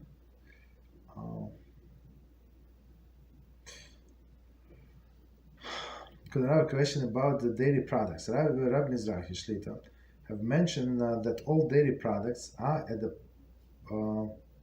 that are produced industrially are kosher. Since this only applies to the ancient times. No, it's not true. We just said it's not true. When they were mixed with other types of milk, okay. But apparently those others milk are very expensive, and Rabbi has commented that all above dairy products that are not expensive, 100% kosher, should we do any extra checks though? I mean, we just read the opposite to that, right? So it's not. So even if we go by linear opinion to Reb Moshe, I mean, it's not opposite, right? So it's not so simple. It's not they kosher or not kosher. So we said that it's a special prohibition that the next generation cannot cancel. Right, the next generation based in cannot cancel. They're not in power to cancel what was accepted for nearly 2,000 years. And we said even the reason does not exist, so we still have to abide by it, right? And Moshe finds in the Tzal said that this government supervision, it's like it's not like it is like the Jewish supervision, right? It's like. So according to that, yes, you're allowed to buy like non-halal Israel, but it's not because it's all of things is not kosher, but because there is a lenient opinion that exists that you're allowed to do that. So it is a lenient opinion. So just so you know, it's not automatically everything is kosher. Lenient opinion that you can rely upon, right, in case of need. Okay. So that's would be proper answer. Okay, so let's do one more maybe, and then we switch to another book, and we say a question about proper behavior. Okay, for converts, should one try to imitate the behavior and speech of the community they join? Hypothetical example: is it proper for a convert to learn to speak some Yiddish, or try to adjust to the local Jewish accent? Assuming it would imitate it without imitation, the convert would not lash to their difference in any. I'm sorry. Their difference in anywhere it influences others. Okay, so let's read again and we try to explain. It's a very interesting question. So we had in my shul, there is a mixed shul. The people from I don't know how many countries. Some of them are immigrants in first generation, some are second generation. Right? It's very interesting. And one family, very pure family from Iran. I mean, we have a few families from Iran. So the guys looks like Muslims, right? From Iranians, 100%. So I'm not sure how many generations they live. Maybe 2,000 years they live in there. So then these guys actually were actually escaped from there. And so between themselves they speak Arabic. So this guy, the guy in Arabic or Persian. It's not Arabic. It's Persian. Right, between father and son, and this son, he's a sweet boy. I don't know how old is he, maybe 20 or something. And he reads from the Torah from us, right? Sometimes, and then he reads, and many times he never said no, never ever. I never heard him said no when they asked him to pray. Other people, no problem. This boy, sweet boy. Right, and he started trying to speak with Ashkenazi accent, and it's so he would substitute the te to se, right, right. All it's like a t to s, right. So it was so funny. I mean, and he was shy, and sometimes he would forget, and he was trying to pay attention. And later on, like I came to him, and probably other people to him, and said, "Please, like you as it is. So don't try to fit in. That's fine, because other words he also mispronounce. Like no problem. Don't try. So be unique as you are. So we accept you as you are. You understand? So it looks like it was like too like foreign, the way he was trying to pronounce. Okay, all right. So we just tell him, and then since then, I don't know, he tried, and it was very, very cute, and we appreciate. I mean, I at least appreciate that he was not like trying to like other clowns to do, but later on we ask him not to do it. Like we like you as it is. Okay. So again, kind of should imitate the behavior of the speech of. I mean, behavior of speech of the. I mean, if the kosher. I mean, try to like to see. Be individual, right? Hypothetical example: proper converse, learn to speak Yiddish. So unless it is a Hasidic community, 100% people usually don't speak Yiddish, especially modern generation. No, they know a few words, a few sentences, but to speak Yiddish only in a Hasidic environment. Most of them not. Okay, but a few words you're going to pick up, same in Hebrew. Or try just to adjust to local Jewish accent. I mean, if it's not going to sound weird, right? Like some words they pronounce this, or they try to stress some words and it sounds funny, so it could be backfired at the person. So, but I think that the way I understand, like if you talk to people long enough, you're going to get the accent anyway, so without even trying. But if you try hard, it's going to be like it might sound ridiculous. So I would say don't do anything unless somebody is like proficient in making all of the voices different accents, but copying, not making copying. So I would say don't do it. Assuming if without imitation, the convert would not flash the difference in any other influence others. In assuming if without imitation, the convert would not flash their differences in anywhere or influence others. I think, yeah, as I said, I think it's not necessary, right? So don't try too hard. So when people try too hard, it's disaster. I mean, of course they mean well, but unless a person is actor, so Don't do that. I mean, naturally, a person, if he or she lives long enough in a community, like in an environment, they're going to start speaking as a local people, right? So let's do another book, and then we're going back to questions. Okay.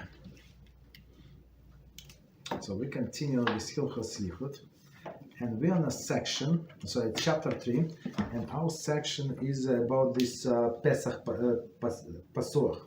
So Pesach Pasuach, we said it's a door that is unlocked or locked, and we said maybe it's a little ajar, or it's completely open, or it's even like a storm glass door, or it's closed by unlock, but it has a sign, please come in, like we are here, we are home, we are open, stuff like that. So meaning that that people would be afraid to do something because any second somebody might barge in. Okay, so that was the story. So continue. Number 1. Pesach Pasuach, open/unlocked door. Okay, late at night. So meaning if during the day you can see the sign that is open, but late at night nobody's usually on the street. Like, I mean, unless you live in a big city, like the people like always in the street, most of the times, right? But when you live in a town, like after 8:30 p.m., there is nobody there, nobody. Okay. Okay, let's start. It must be noted that an unlocked or open door can only permit the seclusion in a house or apartment during the daytime hours or early evening, when there is still activity in the streets and apartment hallways. So meaning that like in the middle of the night, there is nobody there, right? Nobody, like there is exactly zero possibility, even if you don't lock your apartment, like, I mean, you close the door, apartment is not locked, so who is going to come to you? Nobody. Right. However, late at night, when there is no longer traffic, so I mean during the day, if you have a sign, this and that, okay, but late at night there are no people, no longer traffic or activity. An unlocked or even open door is not necessarily permit Yichud inside the house of the partner. So unlocked door, we understand, like nobody knows that it is unlocked. Open door, okay, but everybody is sleeping. Is anybody going to go in? Like just because his door is unlocked, there is dark inside, so I would not go in. In somebody else's apartment, right? In most residential and suburban neighborhoods, the exemption of Pesach Pasuach can be assumed to be applied until 11 p.m. or midnight. I mean, as I said, I mean, I would say maybe like 8 or 9. They usually, like when we used to go like to vacation, something, to like to the national park or something, like everybody would sleep. Like, of course, in touristy area, yes, but all locals. That's it. Maybe, I mean, maybe they're at home watching television or something, but to say that there are people out checking other people's doors were it open, absolutely not. In most residential, okay, we said that. Okay, so but he said, okay, no problem. We go by this opinion, 11 p.m. No problem. Continue. Next one, Pesach Pasuach in large cities. In the case of a very large city like New York City, which feature continuous traffic and activity throughout the day and night, Pesach Pasuach can be applied even late at night or an overnight. So many people, even apartment building, people coming back and forth. I don't know, maybe this not Jews drinking in a bar. I don't know, 3 in the morning, 5 in the morning.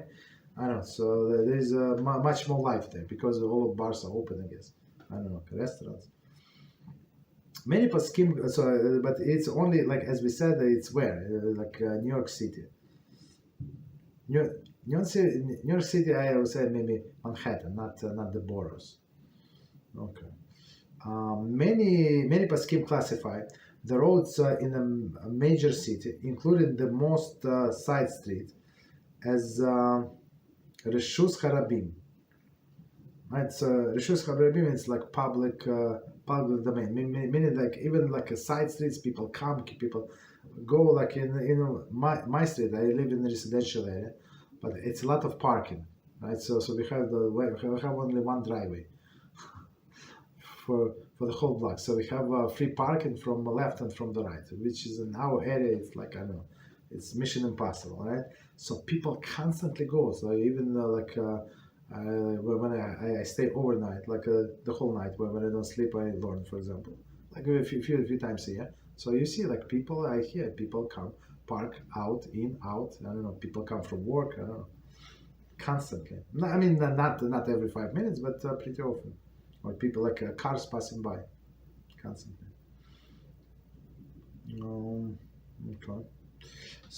Okay. So this area is right the most side street as the Rishus Harabim. With regard to the Halachah Pesach Pasuach, meaning that meaning people are going in and out, even very late at night. This is because the constant traffic and activity on the streets and the well-lit side streets, right? So that's the difference.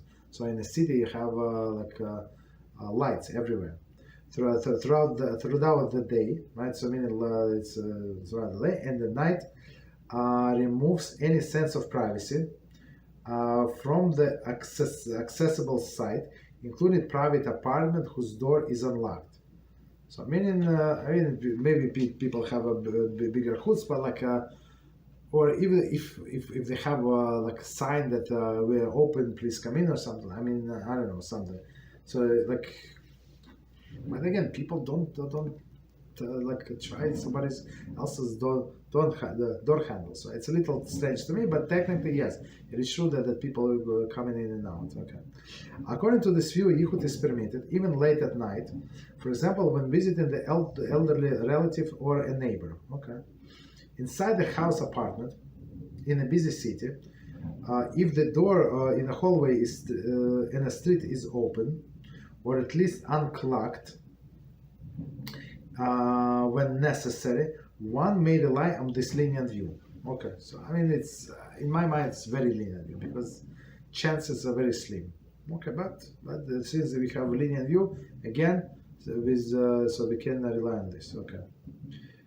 Next one, number 2, Pesach Pasuach, regarding a house behind the fenced, in a fenced property.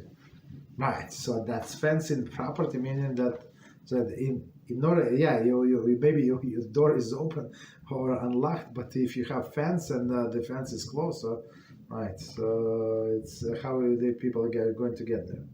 A house who's enclosed behind the private fence can be regulated, can be regarded during the daytime.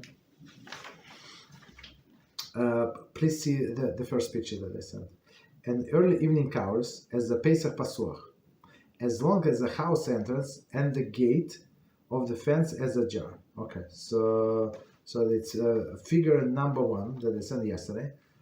So this gate is open, so ajar, right? And same with so it's not like and the same as the door in the house. It's very interesting.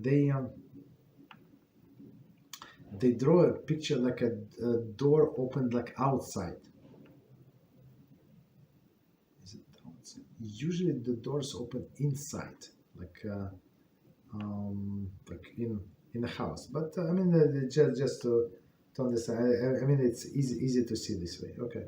So I mean, there's a fence, right? But the gate is open and the door is open. Not completely, but enough to see that that it is open. Okay. So picture number 1, figure 1.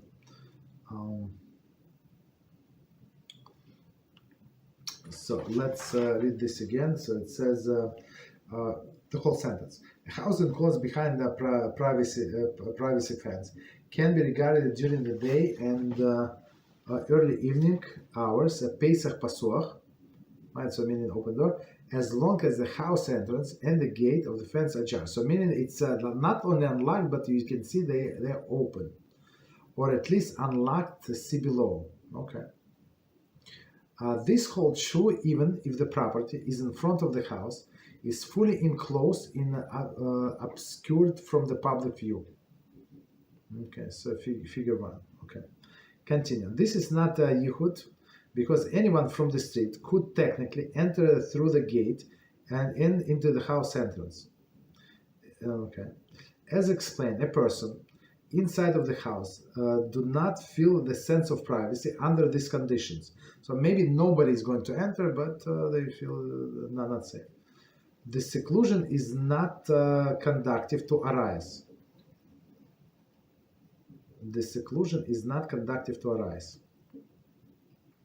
Okay, meaning that they will be scared. Note, as mentioned above, some poskim argue that a private home whose doors are closed, even unlocked, may not be considered Pesach Pasoch. Right? I mean, this is, for me, it's much more logical. I mean, right.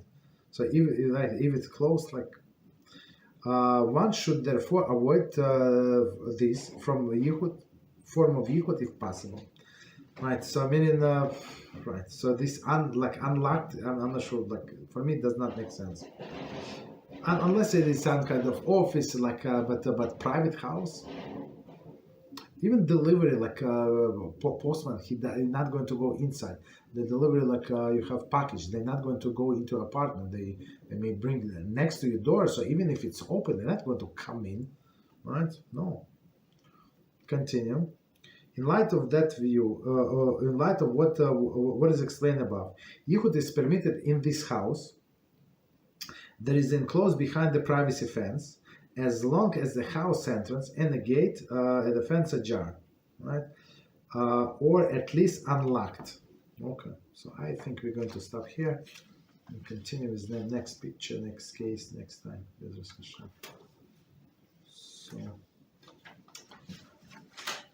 So let's see if we have, I think we had a few more questions.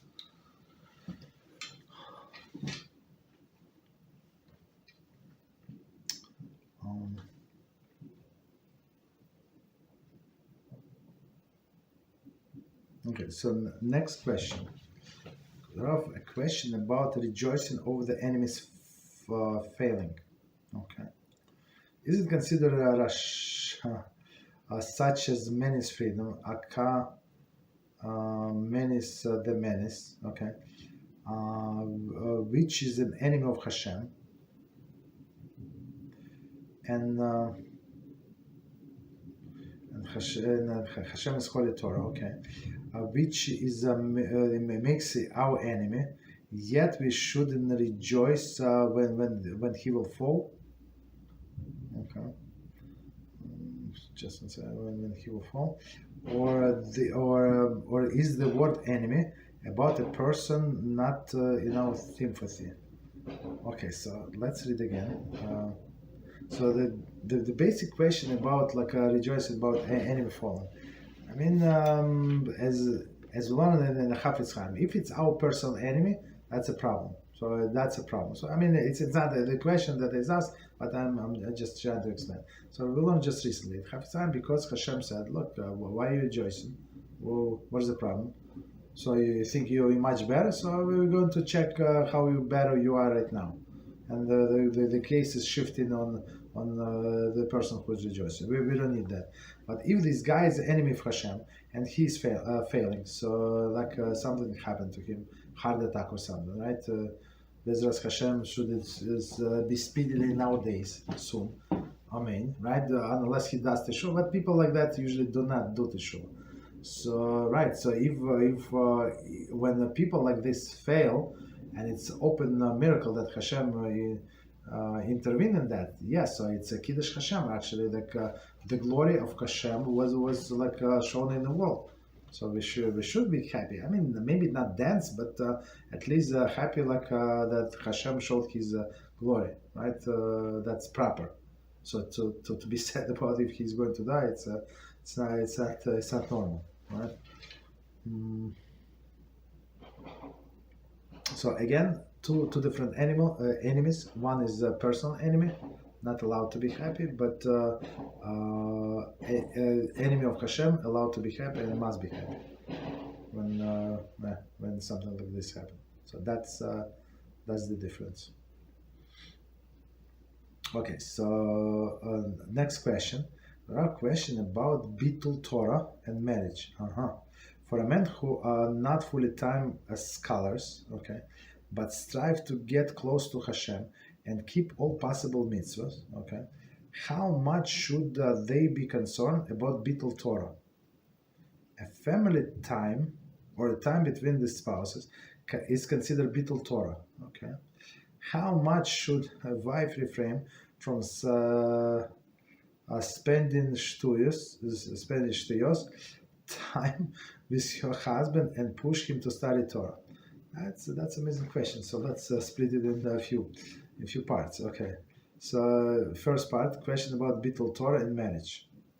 Men for who are not fully time scholars, Torah scholars, but strive to get close to HaShem and keep all the mitzvahs. How much they should be concerned about bitul Torah. So bitul Torah, like people say, like they make themselves tags. So he said, my tag, I'm not religious. So what? So just because somebody said that I'm not religious, does not mean that HaShem is not going to judge him for not learning Torah, not doing mitzvahs, not keeping Shabbos. But I said I'm not religious. Okay, you said that you're not religious. Okay, what else? What else did you say? Maybe you say you're astronaut, like that. Doesn't mean that you're going to the moon. No, you just say that. You understand? So just because a person said I'm not a complete Torah scholar, does not absolve him from anything, right? So meaning that the person going to be judged for all of the time that he wasted. The wasted time. Bitul Torah means like wasting time when he were able to learn Torah. So if a person is working to provide for his family, so and he is not and he cannot work at any job, so okay, there is no problem, right? So he's not expected to work at that time.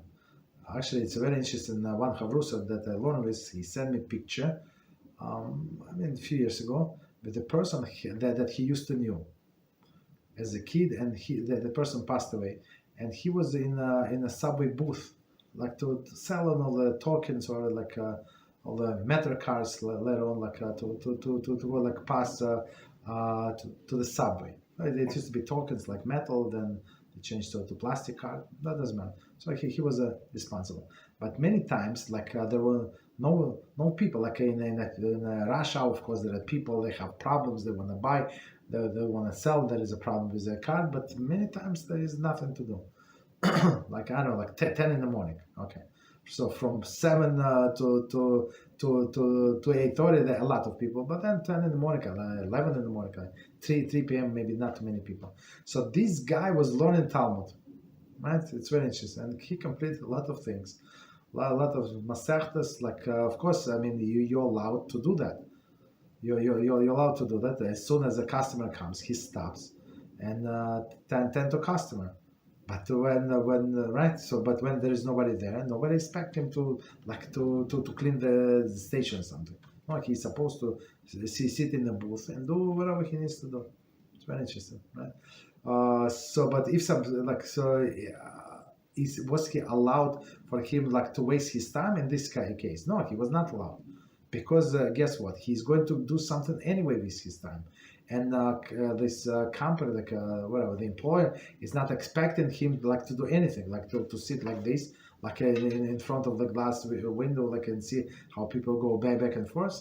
People can go crazy from that, right? So if somebody wants to buy a newspaper or something to read, I'm talking non-juice or book or something, as if he's ready, available when customer comes, I have no problem with that. So this guy was learning Talmud, very interesting, right? And maybe Dafayomi, I don't remember. So, but so my Harusa, he said, I remember him as a kid. So he spent a lot of years there. Okay. So how does it all connect to what we say? So if he's sometimes he has work, sometimes he does not. An employer is not expecting him to do anything. Fine. Like in this case, it's only one responsibility to help the customers. If there is no customer, the customer do not need any assistance, so he was free, basically. Right, so if a person has a time like this and he is going to do something anyway, So it's proper to him to listen to a lecture, to read something. But if it's a normal job, that like other job, they need his 100% complete attention. Though it's not would be allowed to do that. Would be stealing from the company. Right. So, but all free time that a person has, he's obligated to learn Torah. So, what is free time? Let's say at work he's not allowed. Let's say, yeah, but he has to get to his work. Right. So it is free time. It is free time. He's obligated to learn Torah. So how? Like for example, he's taking the bus. So if it's not too bumpy, yeah, he can read. Right. In a subway, let's say a train he takes. If it's again not too bumpy, right? So he can read. If not, he can listen to the recording of lecture. What's the problem? Right. So if he decided to read books, some romance book or something like that, it would be our newspaper Chas v'Shalom. So it would be bitul Torah because it was his opportunity. Or he came home and wife is busy with the kids, or she's busy and she's I don't know, whatever. So and he has a free time and right and he's not learning. He's going to be asked why he's not learning. So that's a bitul Torah. But this quality time with spent with wife, it's not bitul Torah. It's his obligation. It's something that he's obligated to do. Some people more, some people less, but that's obligation to play with the kids, to take care of, I don't know, the household, I don't know, throw out the garbage, go shopping or something. So that's not considered bitul Torah. But again, even when you're throwing out garbage, let's say it's 5 minutes walk. I don't know. I'm just saying. To Mitzvot, so you can listen these 2 minutes, 3 minutes, you can listen to Torah. You go to buy grocery, you can listen to the Torah.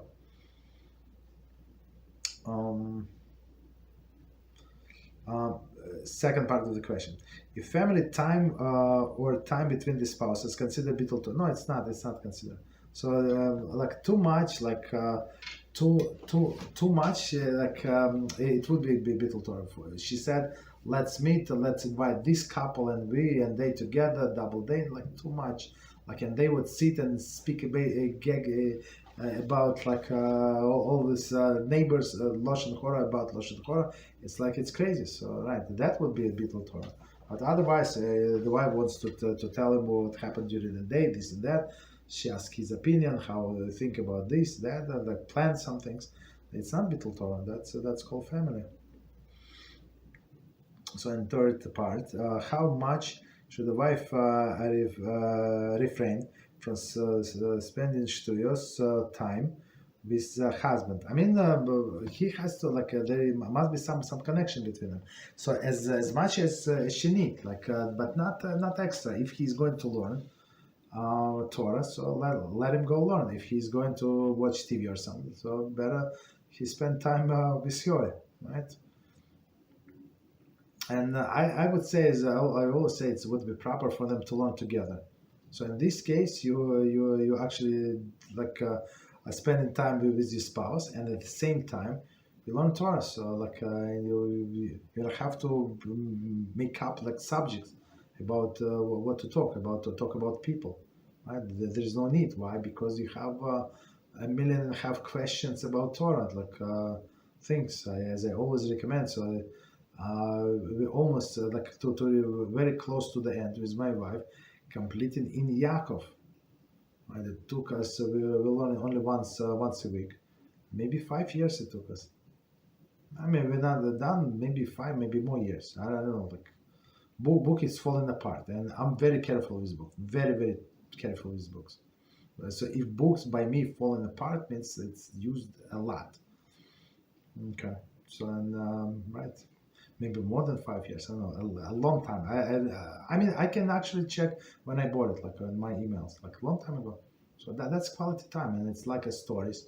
So you don't have to be a scholar or something. It's not complicated things that deep things. I mean, it's very interesting. All of the stories about Chachamim, it's a story from the Talmud.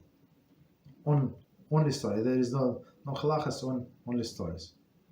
Very interesting, right? And you spend quality time. You see how she sees it. Many times we see the same issue from 2 different perspectives, right? And that's may make it interesting. That makes it unique, like a team, right? She's adding from this side, I'm adding from that side, right? And you learn Torah and you're discussing together. Next question. I have a question about Yichud. Is it permitted to enter the female doctor's office, both husband and wife? It is permitted to enter the female doctor. There is no problem. Like for a wife, there is no problem because the doctor is female and all of the nurses is female, right? And the second leniency is the husband is in a city, but now he's not only like in a city, meaning that he can come in at any time. But if he's in a waiting area or something, like there is no problem. Even if he's in a waiting area with the secretary, let's say, the secretary still it's like as we said, a public area. The shoes haravim, like people walk in and out, and then he does not know when the wife is going to come out. Right, maybe 5 minutes. Maybe they're going to be his doctor. This doctor would see his wife like for 20 minutes. I don't know. I'm just saying, maybe 20 minutes, maybe 2 minutes. Maybe in 5 minutes she would come over, like out. She said, "I'm going to be back in 20 minutes." In 3.5 minutes, she came out and said, "I forgot this in my purse." Okay. So guess what? Did you expect it? No, you did not. But so that's absolutely no problem. But the problem would be if it's a male doctor. So it would be proper for a husband escort his wife or send somebody with her. Okay. Okay, so that's okay. Next one. There are also on the bitul Torah in marriage. Is it proper for a spouse to do kosher hobbies together? For example, they hike or camp together. Would this be bitul Torah?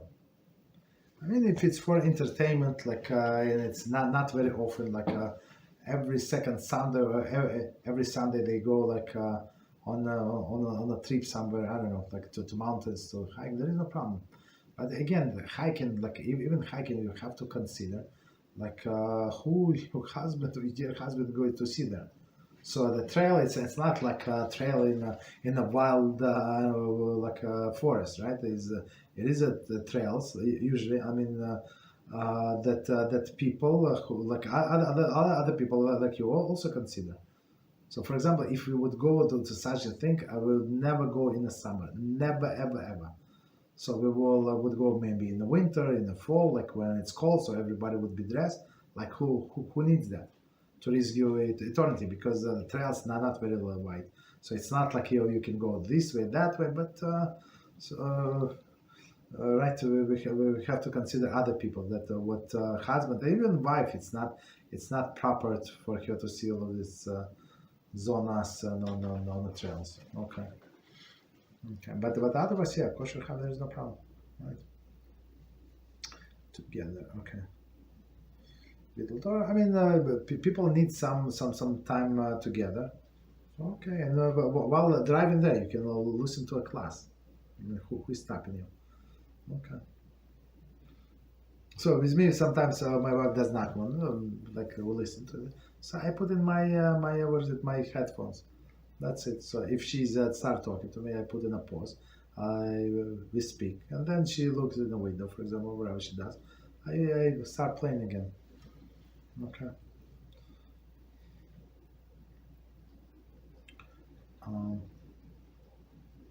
Over HaShem, it started to rain. Over HaShem, so they stop all of fireworks. Okay.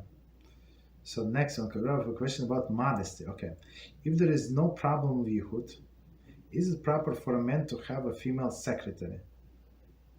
Is it a difference if the secretary is a Jewish or not? Again, question about modesty. If there is no problem with Yichud, okay. Let's say people go in and out, so there is no problem with Yichud, and they're not going to stay overnight. Not overnight. In late hours, let's say. Okay, let's say it's possible. Is it proper for a man to have a female secretary? Is a difference in a secretary or Jewish or not? I mean, Jew is much worse. I mean, in this case, in the case of Yichud. But if there is no problem with Yichud, I mean, I think it's irrelevant. she's Jewish or not. But today, guess what? You would not be. I mean, in a company that I used to work,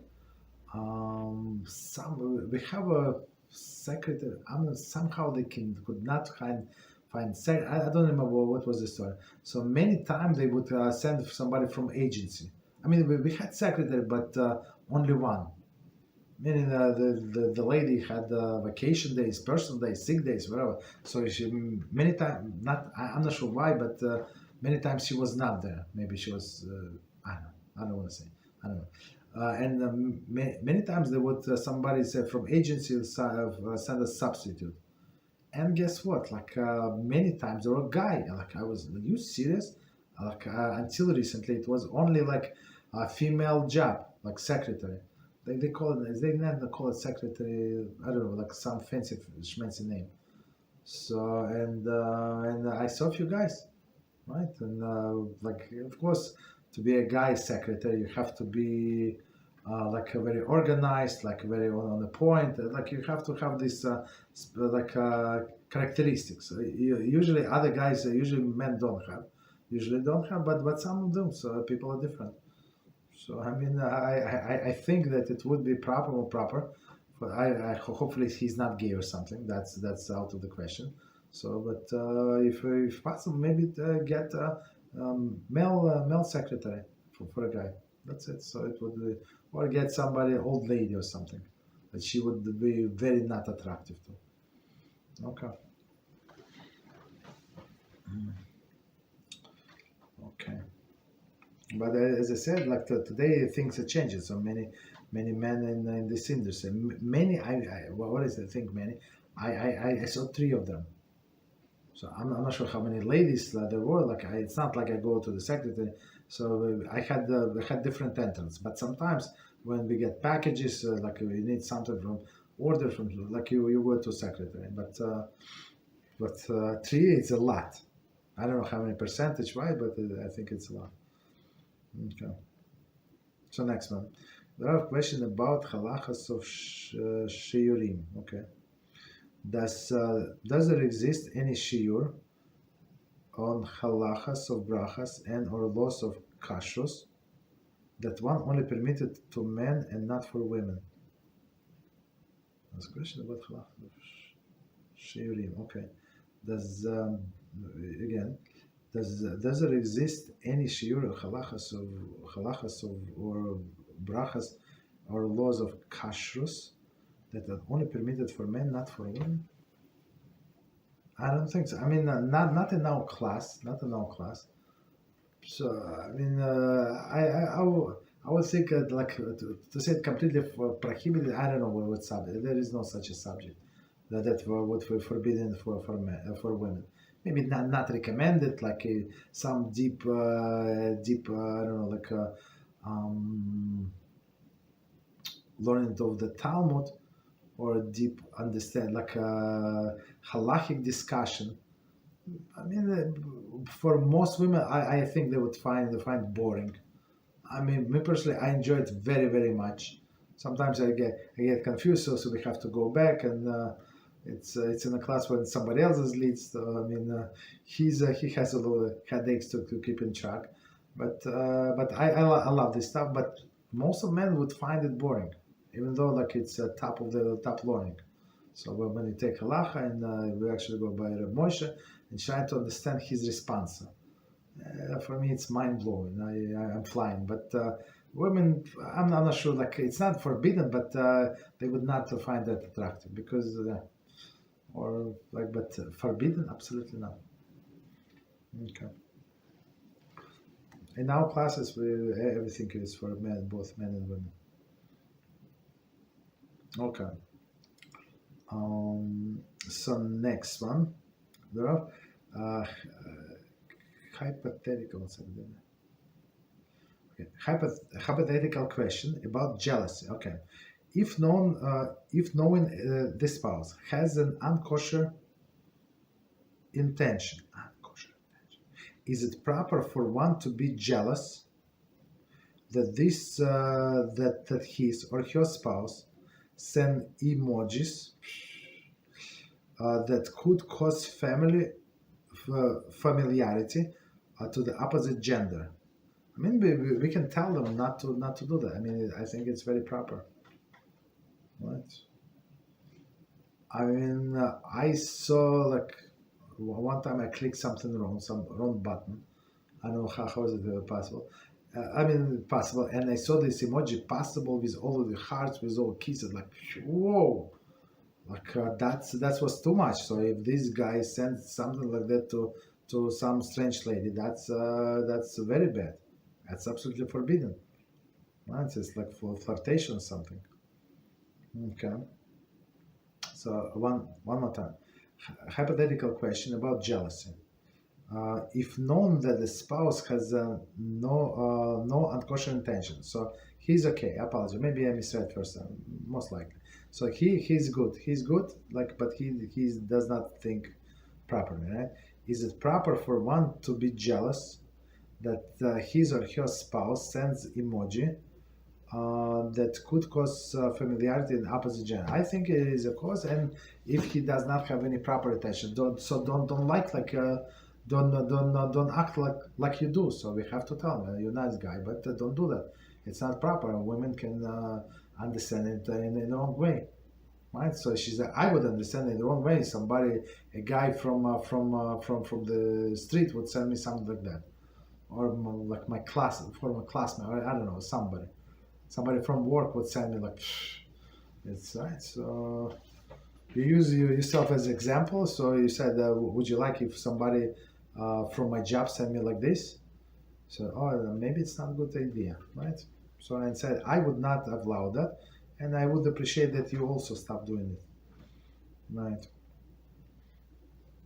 So next question. We have a question about women and Torah, okay? Is a husband is learning deep topics in the Torah, which are not permitted for women.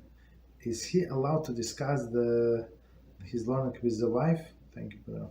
So again, I'm not sure what topic are not permitted for women. For example, if the couple and they have kids and everything is going good, and she wants to learn Talmud, for example, not only like a simple understanding, to see.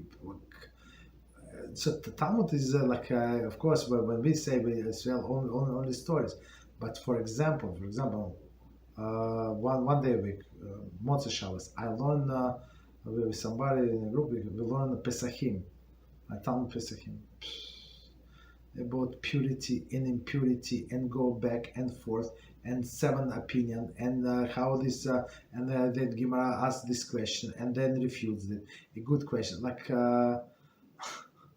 it's basically it's a lot. It's a lot. So to say it is forbidden for women, it's not recommended, because they're not going to know what to do, right? So somebody sent me in Talmud. It's I think the person does not know how to spell Talmud, right? In Talmud it says this and this, and I told this person. The person means well, but I said we don't learn Halachos from Talmud. We don't. We respect Talmud, I would say Rambam learns from Talmud, Rav Yosef Kara learns from Rambam and Talmud, and other poskim, and tell us what to do, and we just do we learn Talmud for because HaShem said so, because at the highest level of learning, and we try to keep track and try to at least get some, not some, but basic idea of what's going on and how they arrive to this halacha.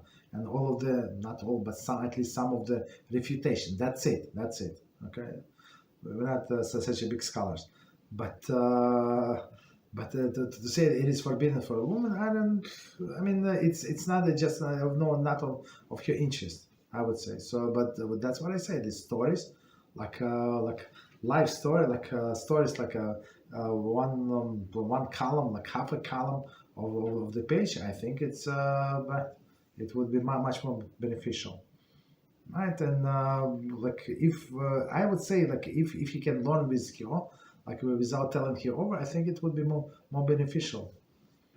You understand? So he can learn different subjects. So Motzei Shabbos, I don't learn with my wife, for example. I learn with somebody else. Okay, but we learn with her. We learn something that would be applicable to her, not applicable that she would like, and I also benefit. So I learn also know with my wife. right? So I need to learn Novi. She needs to learn Novi, and we learn Novi. There's no problem. But before Novi and after Novi, I learned different things. So when we went together, learn whatever she can for, and some with other people. So once a week, I learn mind-blowing book. It's like unbelievable. It's called Sha'arei Teshuvah, Rabbi Yonah, right? With a person who's we've been learning for many years, right? Many years, and Baruch HaShem. It's the oldest student, I think.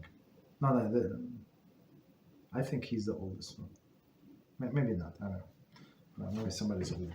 Okay, so that's it, right? So meaning, I would say for a husband, it would be better to adjust to according to his wife. They can think, learn together, some Halachah together. She must know like practical Halachah, and then he wants to learn a harder subject. Let him know different time. Okay, so continue. Actually, again, the husband learning deepest. But I apologize. Before we continue, but technically he can discuss with her. There is no problem. Give you a summary if you understand. That's a good test for a husband if you can summarize. So many times I have a morning class. I think I said it, and we have traditions. One holy tzaddik there ask. Please remind me, like it was many years ago. What did they say yesterday? Forget about like 7 years ago. Yesterday, and guess what? I even though I was leading the class, I had no idea. I said, okay, can you please do review next time? So and since then, so I do review for the class. I mean, it's short class. It's like half an hour. New material maybe like 20 minutes, let's say, from this half an hour, but I have to do review quickly. So I start like before class. I read again everything that we said. I give them a quick review. So is it beneficial? It's amazingly beneficial. So I read the same material maybe 4 times or 5 times. In order, so if I can answer some questions, not because I'm such a smart person, it's because I read the same material 5 times. So that's how I remember things. Right, so for this husband, yes, to summarize what he learned, absolutely, it would be amazing, right? But I would say don't push it, because unless he goes over, unless he's genius, and he went over 7 times, maybe he can tell you what he learned. But if not, he needs to learn it over. Right. Okay, so next question. Another question about conversion. I wonder if someone is hesitant about if to convert or not, because they are familiar with halachas, and they are concerned that they might not be on top level of tzaddik. Okay, if becoming a Jew. Okay, and in their mind, it is easier to be at the top level of tzaddik as a non-Jew. Is that a legit reason for not converting? Okay, so let me read one more time, and it's a very, very precious question, right? And same question I think was asked of Sabo of Navardok. That's a great issue, Musari Shiva. Maybe I apologize. Maybe it was not him. Maybe from the same issue. Maybe it was Rav Salanter Zatzal. So they wrote a letter to him, to this great rabbi. So we need somebody. So the Rav of the community retired or some kind. So we need a new rabbi, and he found somebody in his yeshiva and said, "You're going to go and you're going to become a Rav of that town." The guy almost fainted and said, "Rabbi, I'm not going to go. You see, how can I be a Rav of the town? I don't know this, I don't know that, and I'm afraid that I'm going to rule wrongly, rule not kosher, then be kosher, and kosher, then not kosher. And how do I know this, and how do I know that? And I'm afraid." So he said many times, "So, Rabbi, can I not go?" He said, "No, that's after he explained why he's afraid that he's going to mess up. Said this rabbi is, I think it was Salanta. So he said, yeah, you're the guy, the best candidate. The guy was taken aback, like, I just told you that I'm afraid I'm not good for that position. And the rabbi got excited and said, but who do you think I should send? Somebody who is not who is so confident. So when person is not sure, so like he or she, this guy rabbi, he's going to check himself 17 times before giving an answer, right? Because he's afraid.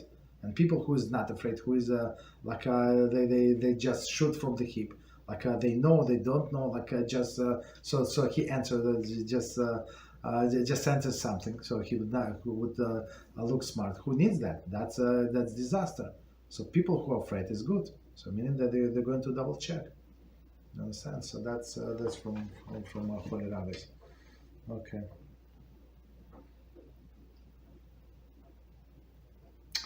Okay. So sorry, I have to leave the class. Just got a message my uncle. So we say Baruch Dayan Chaim. So very sorry for your loss. Okay, so blessed HaShem is the true judge. Okay. So continue, back to our question. I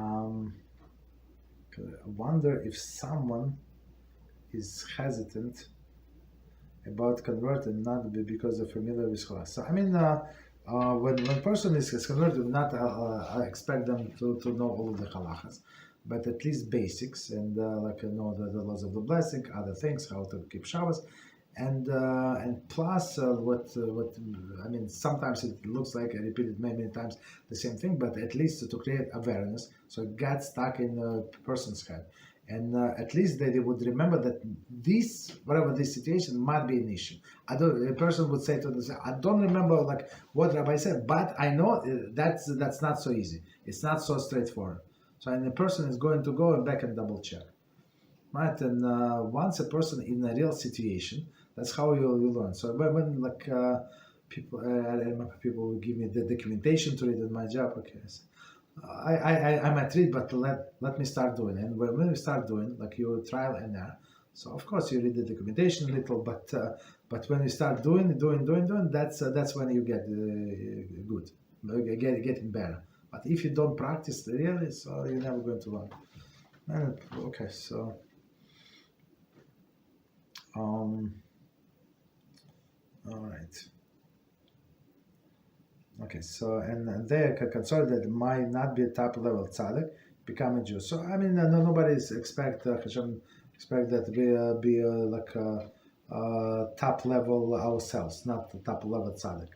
Okay, so and tzaddik is not born. Tzaddik is developed. So we start with whatever level we are, and we develop high and high. Right. So I think so. It's not legitimate concern. I mean, concern to be afraid of not fulfill something. It's good. It's good, right? As we said, this story is good, but it should not be a reason not to do it. Okay. So next one is a question. A question about during conversion. During conversion, is it considered a vow to pick a name?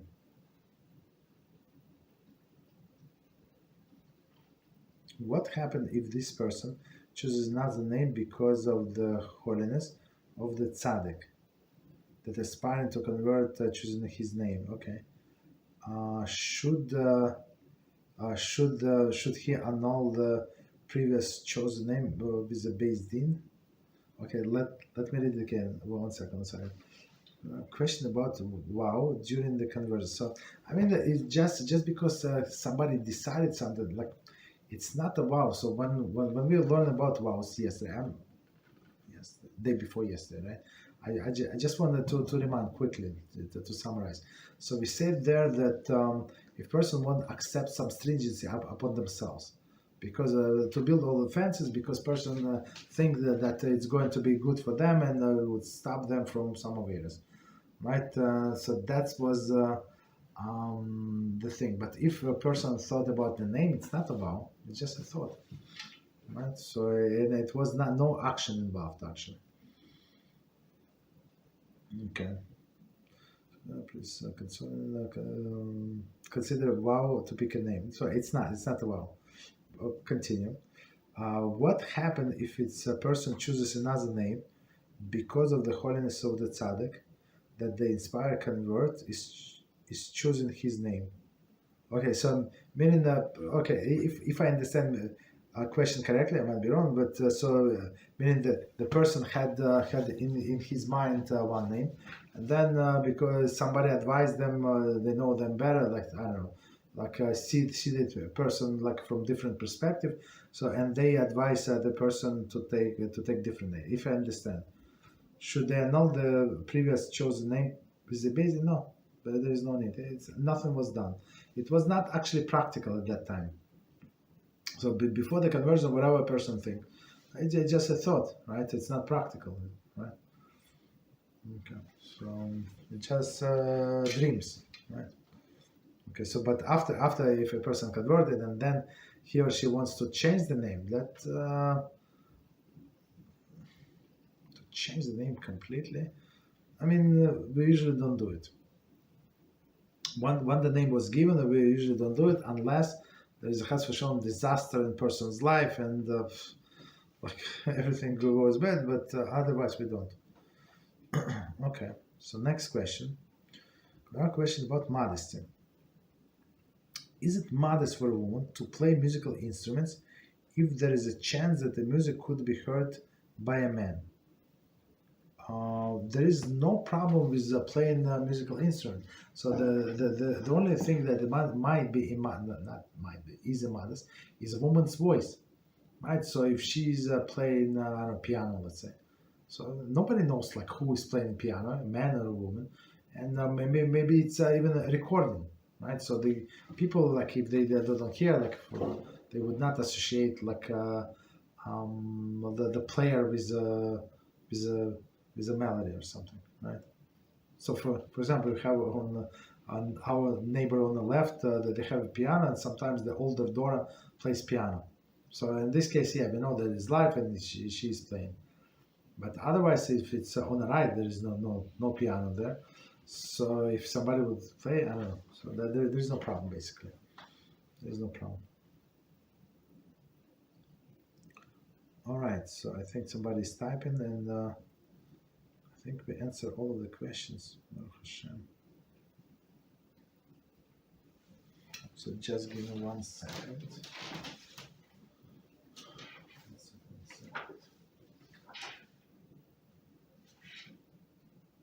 Question.